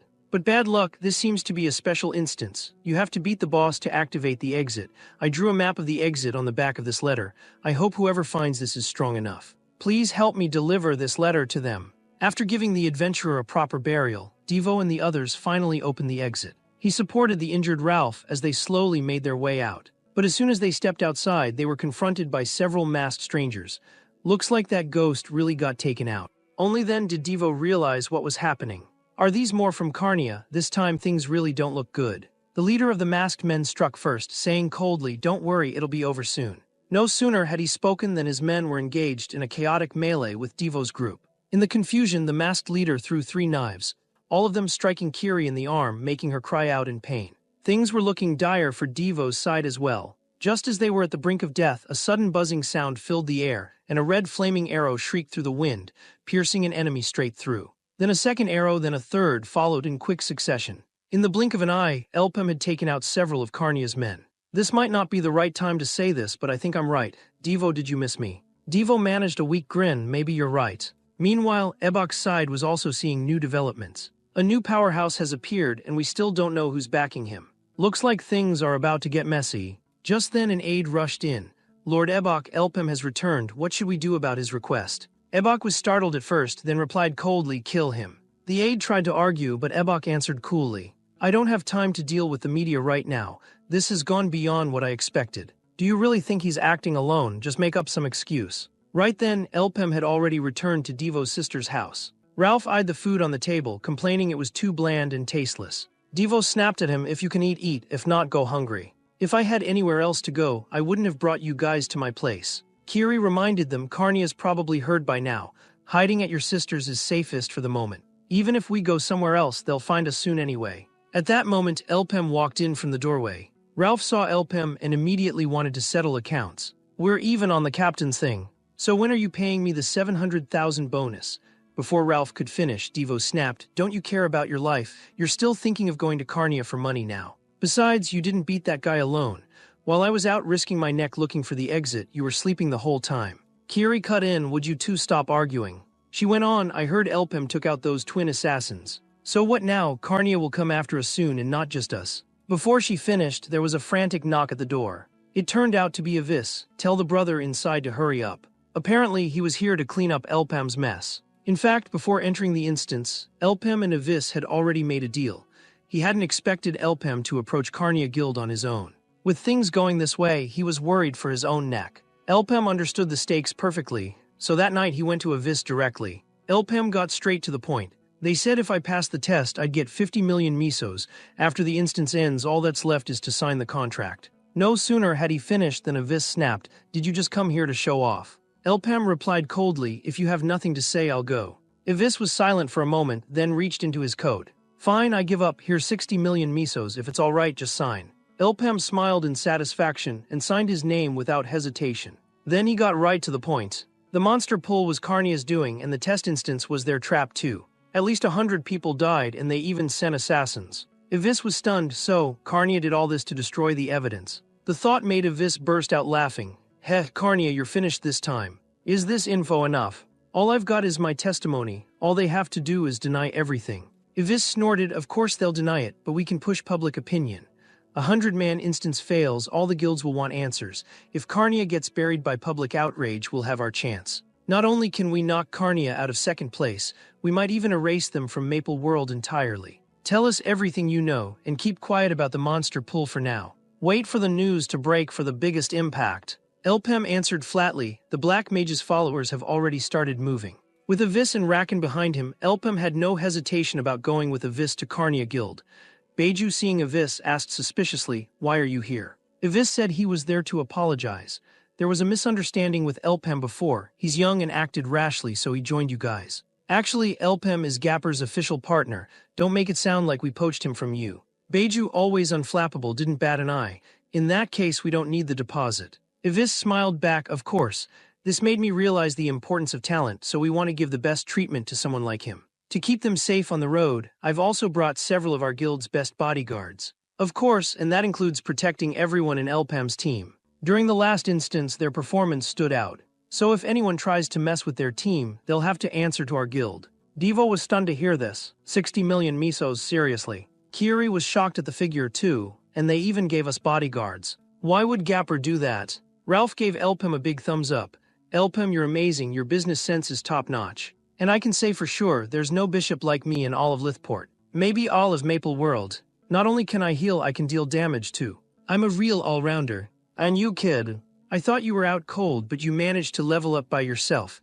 That's not something you can explain with normal leveling. Hearing this, Kiri seemed to remember something. Oh right, Devo, back when you were fighting the Hoblin, you were unconscious but still fighting. What was that about? But Devo couldn't remember anything. He only recalled a dream where a woman kept appearing and they fought side by side. He felt close to her, but for some reason when he woke up he couldn't remember her face. He just remembered she used a great axe. That made Elpam freeze. A woman in your dreams with a great axe. In his past life, Devo and Aaron were a famous duo. If the woman in his dream was really Aaron, that meant Devo had used some of his past life's power while unconscious. What does this mean? Did my rebirth change the past? Maybe even twist some things. This is unbelievable. Suddenly Ralph cut in, and you, Elpam. Your leveling speed is terrifying. You're young, but you have this uncanny maturity and insight.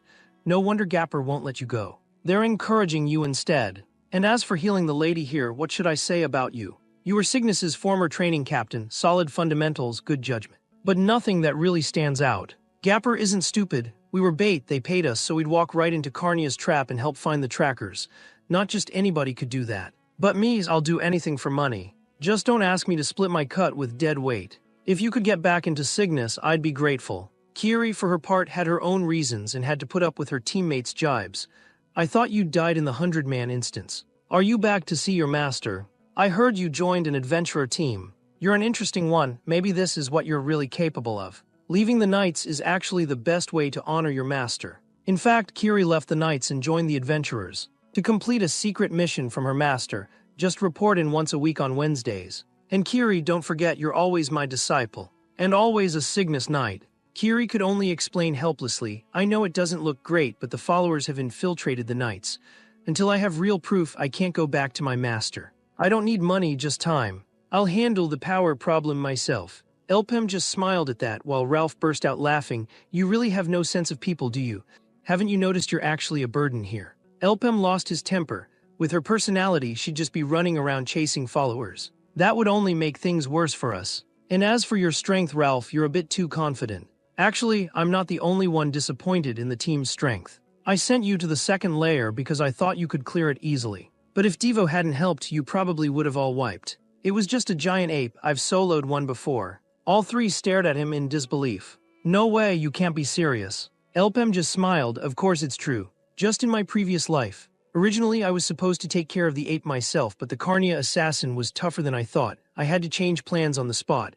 With your current strength, you're not even a threat in their eyes. That stung Ralph. Come on, you were just a slave not long ago. Elpam just gave him a cold look. If you don't believe me, want to test it out. Seeing Elpam's look, Ralph backed down immediately. Forget it, not worth it, so are you dumping me now? Elpam smiled coolly. It's simple.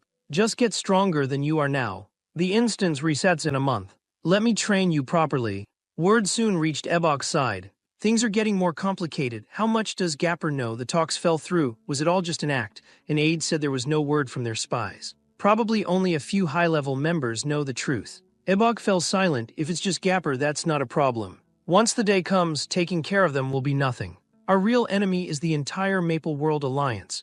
It was the same 800 years ago, led by Empress Cygnus, the Knights, the Resistance, the Adventurer Alliance. Even Nova and other groups. All united. After the 6 heroes and that man were sealed together, only those people could ever threaten us. If this were just a guild squabble, I could handle it easily, even without support from above. But that kid thinks he can oppose us just because Gapper is backing him. Go gather every bit of intel on Gapper you can. Elpam, I hope you won't turn out to be a coward when the time comes. Meanwhile, Elpam had already started putting the 3 through special training. Damn, what kind of monster is he? He's clearly a mage, but his close combat skills are insane. Elpam simply walked over slowly. Come on, you two, attack together, hurry up. As long as either of you can touch me, today's training is considered a pass. As for Devo, Elpem just had him sit and meditate. Damn it, you two are so noisy, I can't concentrate at all. I'd rather get some exercise too. Why am I the only one made to sit here? Elpem replied coolly, you could try bringing out that mysterious power you used while unconscious. Honestly, I'm not sure if it'll work. But if it does, it'll be interesting. Soon night began to fall. Ralph finally paid the price for his recklessness. Is this training? Looks more like getting beat up to me. Elpem said, I was just casually playing with you. Devo couldn't stop laughing. Haha, Ralph, you were really something today. So tough it's almost inhuman. Just then, Devo said he needed to talk to Elpem and took out the letter he'd found in the instance. Thanks to this, I made it out alive. That person helped me, and I think I should deliver the letter, but there's no address and I have no idea where to send it. But as soon as Elpem saw the ring on the letter, he thought of someone. I think I know who it's meant for. If there's nothing else, get some rest. Oh, and Devo, you'll be joining training starting tomorrow. After that, Elpem left alone, heading to a mysterious room. Someone inside asked who Elpem was. Elpem showed the letter, saying he was basically making a delivery. Turns out the instance destruction case had never been solved. Some secret organization had destroyed instance entrances, with the major guilds searching everywhere, but the culprit was never caught. It was supposed to have nothing to do with Elpem, but oddly enough, the destroyed instance reappeared. Once word got out, no instance was ever sabotaged again. Elpem only found out the truth later. The culprit was actually the secret group known as the Cross Hunters. After discovering the instance was a trap set by followers, they chose to destroy it. And no one ever died because of it. But this time was completely different from his previous life, which was why Elpem had come here. A Cross Hunter spoke up first. You have 5 seconds to give me a reason. I found something you lost, but it seems you're not planning to thank me. 4 seconds. You all look lost, so I'm here to point you in the right direction. If you keep wasting time elsewhere, it's a problem for me too. 3 seconds left. For certain reasons, I can't tell you everything, but if you kill me, 2 seconds. Beneath Edelstein City Hall, your leader's location will be exposed. As soon as he finished, the woman in charge finally stepped forward. Who are you really? Elpem called her by name, Starling, long time no see. In his past life, she'd been one of Elpem's most trusted companions. After the Cross Hunters were wiped out, Starling joined the resistance and fought countless times at Elpem's side. Until that day. Elpem, you go ahead, I'll catch up. Those were her last words before her death. Maybe he wanted to repay that debt from his previous life, so this time Elpem was straightforward. Tell the Kerning City branch to retreat. Their location has already been found by the followers. Oh, and this, I picked it up recently. Carnia has an interesting guy working for them. Starling's face went cold at that. What do you mean? If you're provoking me, you'll regret it. Elpem just said, just take a look first. Soon, Starling was shocked to see. The arm had the follower's tattoo. Her subordinates recognized it instantly too. That's right, it's the follower's mark. Followers carve a unique tattoo somewhere on their body and hide it with magic. Without injecting mana, it's invisible. Not many people know who the followers are. Tell me what you want, don't say it's just a good deed. Elpem replied calmly, information. Maybe Starling and the others are still unsure, but they'll understand in time. And I've unexpectedly gotten a new lead. I didn't expect Carnia to be watching that side already. Maybe the changes in the future have altered their plans. If I ignore Starling, who knows what will happen? Elpem made up his mind. The next target was the Nautilus. Before setting off, Elpem went to see Avis. Avis had already gathered all the intel on Carnia's instances. It's been a month. You should act soon. Seeing Elpem unmoved, Avis grew annoyed. Don't tell me you're scared. Elpem just answered simply, relax, I've already decided. Hawkeye's grave. That left Avis speechless. Do you know what kind of place that is? The Nautilus's captain, Chiron, commands countless pirates. Her top disciple, Lee, also called Hawkeye. Hawkeye's grave is the instance where she died, now her tomb. You're heading into a forbidden zone, with a 9,990,000 Misos bounty. Countless adventurers have fallen there, it's said to be impossible to clear. Carnia would go there too. Where did you get this info? Just then, Rakan suddenly walked in. I heard something interesting. Word is you're raiding another instance, so I brought you a gift. When he took out the gift, Avis was stunned. This is from Gapper just for you, 2 phoenix feathers. I have high hopes for you. So this time you have to get a good result. With these 2, you now have 4 phoenix feathers. Never thought you'd get this lucky. Another person was joining them. Devo was surprised to see it was Monkey Face. He'd brought a whole set of new clothes, and everyone looked much sharper after changing.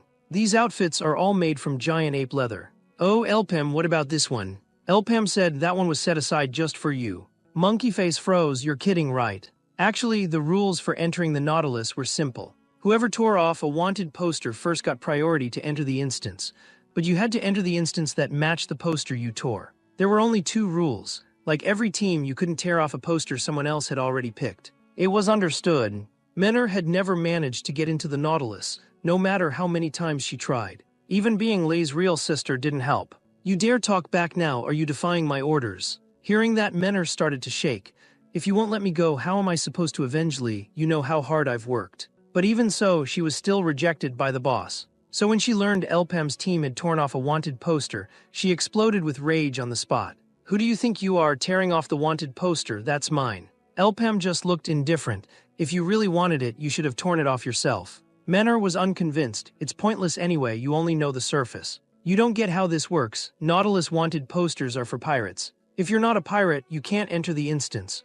No one outside the crew can get into a Nautilus instance. Hearing this, Devo almost spat out his food.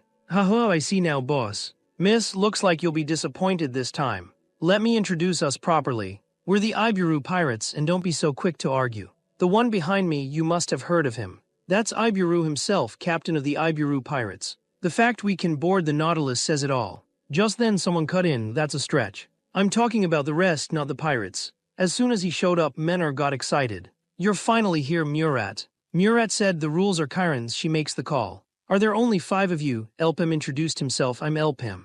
Once they heard his name, everyone started murmuring. Why does that sound so familiar? If I'm not mistaken, he's the survivor of the Red 100-man instance. I heard almost all the adventurers died in there. Looks like none of these people are ordinary. But in the end, they're just a bunch of useless runaways. Did you know Menor just finished a 200-man instance? She's way stronger than you. Murat interrupted, let's all take a step back. Since you've already claimed the poster, you get priority. But could you give us the other 69 spots? Devo immediately said, not a chance. But Elpam agreed right away. Each slot would be 100,000 misos and he'd only sell 10. Murat and Menor discussed. Should we really buy? They'll probably wipe and we can just go in after. But if by chance they all make it out, we'll get nothing. Murat asked, did Chiron approve this? Menor said, if so, we can't wait. Let's act first and ask forgiveness later. This door is mine, I'm not giving it up. On the other hand, Ralph questioned Elpam's decision. With so many empty spots, why only sell 10? That's just losing 5.9 million misos. But Kiri figured it out quickly. If we sold all the spots, their numbers would be 14 times ours. Don't forget the followers either. Of course, only Elpam knew the real reason. The followers' target this time was to assassinate Chiron's second disciple, Menor. If Chiron lost Menor after Hawkeye, she'd be devastated and quit the front lines, retreating from the world. The followers could then destroy the Nautilus from within.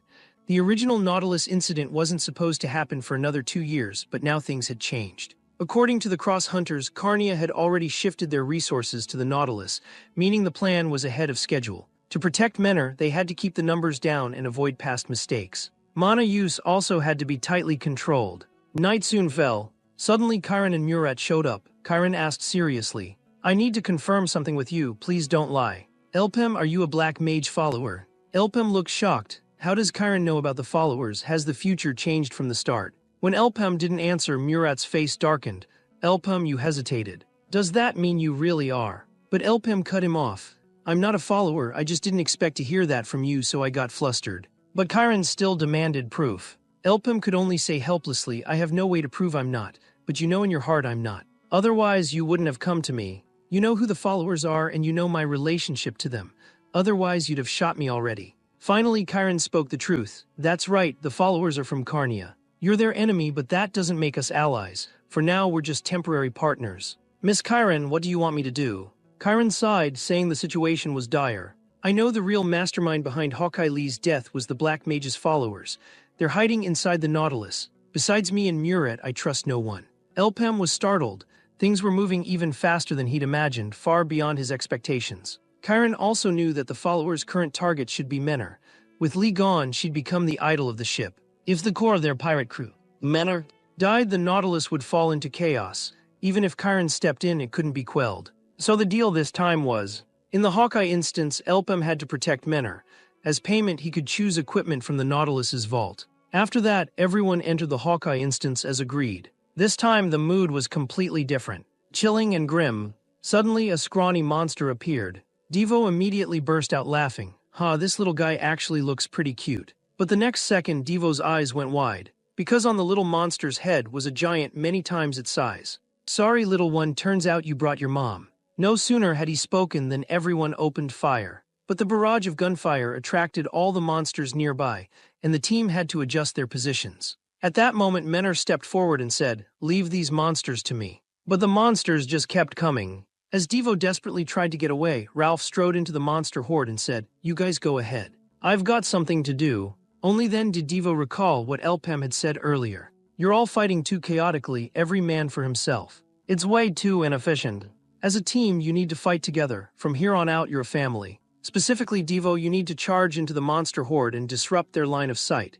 You don't need to kill in one hit. Just injure the monsters if you can. The core of the squad is to keep advancing. No matter what happens behind you, don't look back, because Ralph will be there to protect you from the rear. Ralph, you're the team's shield. Stop playing selfishly like before. From now on, your job is to guard Devo and make sure he's always safe. Next, Kiri, you're the most important. The wounds you inflict are hard to heal. For monsters with only half a life left, you need to finish them with a single blow. During this past month of training, you've made the fastest progress of the three. After some real combat, the three realized just how smoothly they could kill monsters together. If that's the case, let's take out the rest of the big ones too. Meanwhile, outside the instance, Cadril, what's going on? Everyone we agreed on is already inside. Move aside, this is urgent. I need to report to Menor at once. Inside the instance, Menor was chatting happily with Ralph. Just then a pirate shouted from afar, "Menor, look at the size of this magic stone. On the market it's worth at least." Before she could finish, Elpem pierced her abdomen with a single blow. Menor stared in disbelief, while Elpem kept unleashing telekinetic magic. The others quickly dodged Elpem's magic arrow attacks. Menor fired at Elpem without hesitation, but Elpem had already snuck behind her. At that moment, Menor spotted Elpem, her face instantly darkening. "Elpem, you bastard. You'd better have an explanation for this." Elpem immediately activated a sweep skill, signaling to Menor and the crowd not to move. "It'll be over soon." But everyone seemed to have forgotten Monkey Face off to the side. "If that's the case, why'd you even bring me in here? If it weren't for the ant tunnel, I'd already be dead. But I can't hide forever. If everyone else runs, it's all over. Damn it, I'm a Tier 2 adventurer. I'm not dying in a place like this." He reached the door to the second instance, hesitating whether to wait or go in. Just then Elpem's pet snail appeared, and before Monkeyface could react, the snail kicked him straight into the instance. Meanwhile, Menor aimed her gun at Elpem. "Can't you hear me asking for an explanation?" Before she could finish, there was a sudden explosion. It was Cadril and his men bursting in. Elpem immediately used his burst skill to escape to a distance. Cadril ordered his men to give chase, saying, "Elpem pulled this in the 100-man instance too. Chiron recognized him, so she sent me to rescue you." But they underestimated Elpem, who took out 3 of them with a single skill. "What are you all doing? Elpem's just one man." Elpem used an explosion to block their path and kept fighting them in a running battle. At that moment, Menor suddenly fired at Elpem, but he dodged just in time. "Damn you, Elpem. I'll never forgive you." While fleeing, Elpem suddenly spotted the instance door Monkeyface had just entered. Cadril signaled for everyone to duck, planning to throw explosives. A red light flashed in Elpem's eyes, and his telekinesis ring activated instantly. Not only did he easily section off the battlefield, the explosives went off on Menor's side instead, sealing the entrance. For the moment, no one could touch Elpem. As the smoke cleared, Elpem's staff appeared right in front of Menor. Menor hurriedly pointed her gun at him. "What exactly are you trying to do? What's with all these tricks? If you've got a plot, spit it out." Elpem just replied calmly, "Are you ready to face the consequences?" At that moment, Geo questioned Cadril, "What did you just do?" Now Menor's stuck on the other side. The next second, with a huge bang, a flaming arrow shot out. Then a gun-wielding hand appeared, not giving Cadril any time to react. A few bullets riddled him on the spot. Cadril couldn't believe his eyes. "Menor, why would you do this?" Geo stared in shock at Menor. "What are you doing?" But Menor just gathered everyone together and calmly said, "Geo, take everyone and get clear. Remember, this is Chiron's order." With that, the pendant on her chest, symbolizing Chiron, lit up. Meanwhile, on Monkeyface's side, "Hey little guy, why'd you bring me in here, waiting for someone else? Second instance is a cave too, are the others here as well?" Looking closely, he thought he saw someone moving up ahead. He hurried toward the figure. "Hey, I got separated. If you can, let's act together." But the pet snail tripped Monkeyface again, and the distant figure came closer. He got up and saw it wasn't an ally at all, but a scrawny monster. And behind it were even bigger, more disgusting monsters. Back to Elpem and Menor, the reason she fired at Cadril was that Elpem had produced Chiron's pendant. Chiron would never hand over her token lightly, meaning she'd known everything, and this was to protect Menor. At that moment, Menor seemed to understand. "So the people you killed earlier. Elpem nodded, that's right, but Menor was still puzzled. How did Elpem identify the followers? It was thanks to an item Starling had given him. X-ray glasses that could read magical flows. They could identify black mage followers but consumed a huge amount of mana. Since Chorus died, no one had been able to use them. Only those with the right affinity could activate them. No one knew how Elpem could use them, but for now their goals were aligned. Besides, Elpem's mana was nearly gone. If he couldn't use the glasses, he'd die anyway. So Starling chose to wait and see what Elpem could uncover. Except for those three, the rest are all followers. Menor don't believe him. He has no proof. Elpem activated the X-ray glasses again. In his previous life, tracking followers was a nightmare. You had to infuse mana to see their tattoos, and each tattoo was in a different spot, impossible to see with the naked eye. But every follower had a mark somewhere. He grabbed Cadril by the head. Everyone looked closely. What's that red tattoo on his forehead?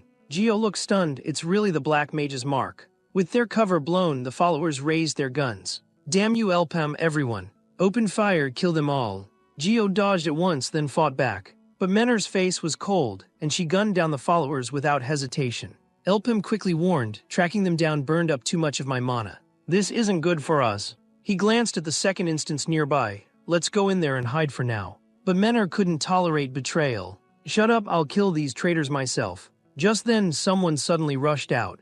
If you don't want to get dragged in, clear out now. It's hunting time. Only then did Menor realize. She had fallen under the enemy's illusion. A thick gray fog surrounded her. She couldn't see a thing. The man cackled wildly, not bad Menor, but your luck only lasts once. You'd better get ready to die now. I'll send you to meet Hawkeye next. He pulled the trigger, say hello for me. At the last possible second, Elpem tackled Menor to the ground. The man yelled in disbelief. You shouldn't be able to see anything either. He hadn't expected Elpem to be wearing mana glasses. Without hesitation, he fired again at Elpem and Menor. Elpem instantly used his telekinesis, blocking all the bullets with stone slabs, then unleashed a flaming arrow, instantly killing several enemies. One enemy raised a heavy weapon. Try my Gatling gun, but he knew too little about Elpem. The next second, the flaming arrow bounced right back at him. Elpem seized the chance, chopping off his arm with one stroke, then smashed the skull that was casting the illusion. At that moment, Menor snapped out of the illusion. But the followers had no fear of death. They shouted all for the Black Mage, then detonated the bombs on their bodies without hesitation. Menor was blown clear away. Elpem quickly summoned a giant boulder, escaping from the blast just in time. But Elpem's mana was nearly gone. We have to get into the second instance fast. But the enemies came after them again, and pulled Menor down from the boulder as well. Even though Elpem reacted quickly, he couldn't save her in time, and could only watch as Menor was swallowed by the explosion. Luckily, she wasn't fatally wounded. Damn, they made it into the second instance. No matter, the instance will respawn nearby. Our real target isn't Elpem but Menor, everyone. Kill that woman. But Menor wasn't about to give in. She opened fire at them all. But the followers had no fear. One of them punched Menor and sent her flying. But Menor was quick to react, using a burst of speed to circle behind the man and fired several rounds into the back of his head. But the man twisted aside and dodged the bullets. Seeing this, Menor locked his head between her legs, twisted hard, blocking the other's bullets and drawing her pistol to finish him off. She swept a cold glance over her former crew. Now all followers. No time left, come at me all at once. Meanwhile, Devo and the others reached the door. Why are there so many instance entrances? Are these all doors to the second instance? Ralph spoke up. I heard some special instances connect to other areas in the second layer. Once someone goes in, the door closes. You have to use another, and you'll get teleported somewhere unknown inside. We have no choice but to try. Luckily, the three could pass through together. Elpem must have come through another door. We need to find him fast. Look, what's that ahead? Looks like it's coming right at us. Monkeyface saw them as his saviors. You're finally here to rescue me. Devo yelled, don't bring the monsters over here. But the moment Elpem entered the instance, he was stunned. All the monsters in front of him were dressed in pirate clothes. Were these all once human? These monsters were truly strange. Even headshots didn't stop them, and their bullets were almost gone. Elpem had never seen anything like it. These monsters have no core. Are they zombie human corpses? No vital spot, nothing kills them. This is nothing like my last life. He thought of the mana threads linking them but couldn't see where they ended. There had to be a secret behind that wall. Just then, Elpem suddenly saw Devo. Did everyone enter the second instance? But at that moment, Elpem's mana ran dry, his head throbbing so badly he couldn't use any skills. Seeing this, Geo rushed over. Elpem, what's wrong? Wake up. Suddenly, a red flash blasted a monster away. Looking closely, it was Menor. Still alive. Geo shouted in excitement, Menor, you're alive. Menor fired off a few more shots. Everyone was unharmed. Before anyone could relax, she went all out. If you don't want to die, get out of the way. A flash of gold burst up front. With a thunderous boom, the monsters were blasted to pieces. Before the smoke cleared, more monsters crawled in. Geo said, we're almost out of bullets. What do we do? Menor just smiled. We can still use our last mana attack. Elpem quickly told her to wait. I need that skill. Since Elpem and Devo's group were only 3 kilometers apart, there was no time to waste. Elpem asked Menor for 3 more minutes, and he'd finish the instance. Meanwhile, Devo's group kept clearing monsters. What the hell is going on? These monsters keep moving even after we chop off their heads. There's no way to finish them off. Ralph said to save the chatter. Better to kill a few more while you can. Monkeyface fired a single shot, and the whole instance started shaking violently. Devo was dumbfounded at the sight. Do you realize what you've awakened? But Monkeyface just grinned, didn't I do great? Meanwhile, Elpem was leveling up under cover of Menor and Geo's fire, his heart pounding hard enough to burst. He didn't want to push himself this hard, but there was no other way. Leveling up was dangerous, especially unprepared. That left only one option. In my previous life, I ran into something like this. Monsters kept getting stronger, my mana weaker, my attack power dropping. By level 6, I hit my limit and had to try something new. For me, it's a gamble. I'd only ever used magic stones during level up. Since they're crystallized monster life, maybe absorbing them would turn into mana. In theory, it should replenish mana. Now Elpem's mana was nearly out of control, so he pushed the magic stone to his heart through his blood. If my body can take it, I might have a chance. While Menor was still fighting monsters, Elpem's voice suddenly sounded behind her. Thanks for your hard work, Menor. He finished by blasting a monster behind her with an arrow, then swept his hand wide. Menor, get ready to use the skill from before. Seeing Elpem's state, Menor was stunned. What happened to you? Meanwhile, Kiri's side was in dire straits. Monkeyface had accidentally drawn out a giant monster. And it wasn't just any monster, but a zombie clown mushroom. That made things even harder for the trio. Their movement slowed. At this rate, they'd be wiped out. Devo raised his axe and charged in. Leave this to me. Get out of here. If I fail, come back and bury me. But after just one exchange, Devo was coughing up blood from the zombie mushroom's blow. Then its 40-meter tongue lashed out again. Luckily, Kiri rushed up to block the hit for him, but took a serious wound to her abdomen. Meanwhile, Elpem and Menor were at the crucial stage of their skill combo. Elpem focused on sustaining the skill, while Menor locked onto the target. Their goal: break through the stone wall ahead. And they only had one shot. Geo and the others were almost out of bullets. If that's the case, let's start now. Elpem infused Menor with telekinesis, and Menor took careful aim at the wall. The next second, she shouted, full power blast. A giant bullet shot out like a missile, blasting a huge hole in the stone wall in an instant. Elpem increased his telekinetic output. The giant bullet began to spin violently, but it still wasn't enough. Menor, we need even more force. Hold on. Don't let up. Elpem boosted the bullet with a flaming arrow, and finally the projectile gained enough power, drilling hard into the wall. Geo's bullets were gone now, and the monsters rushed them.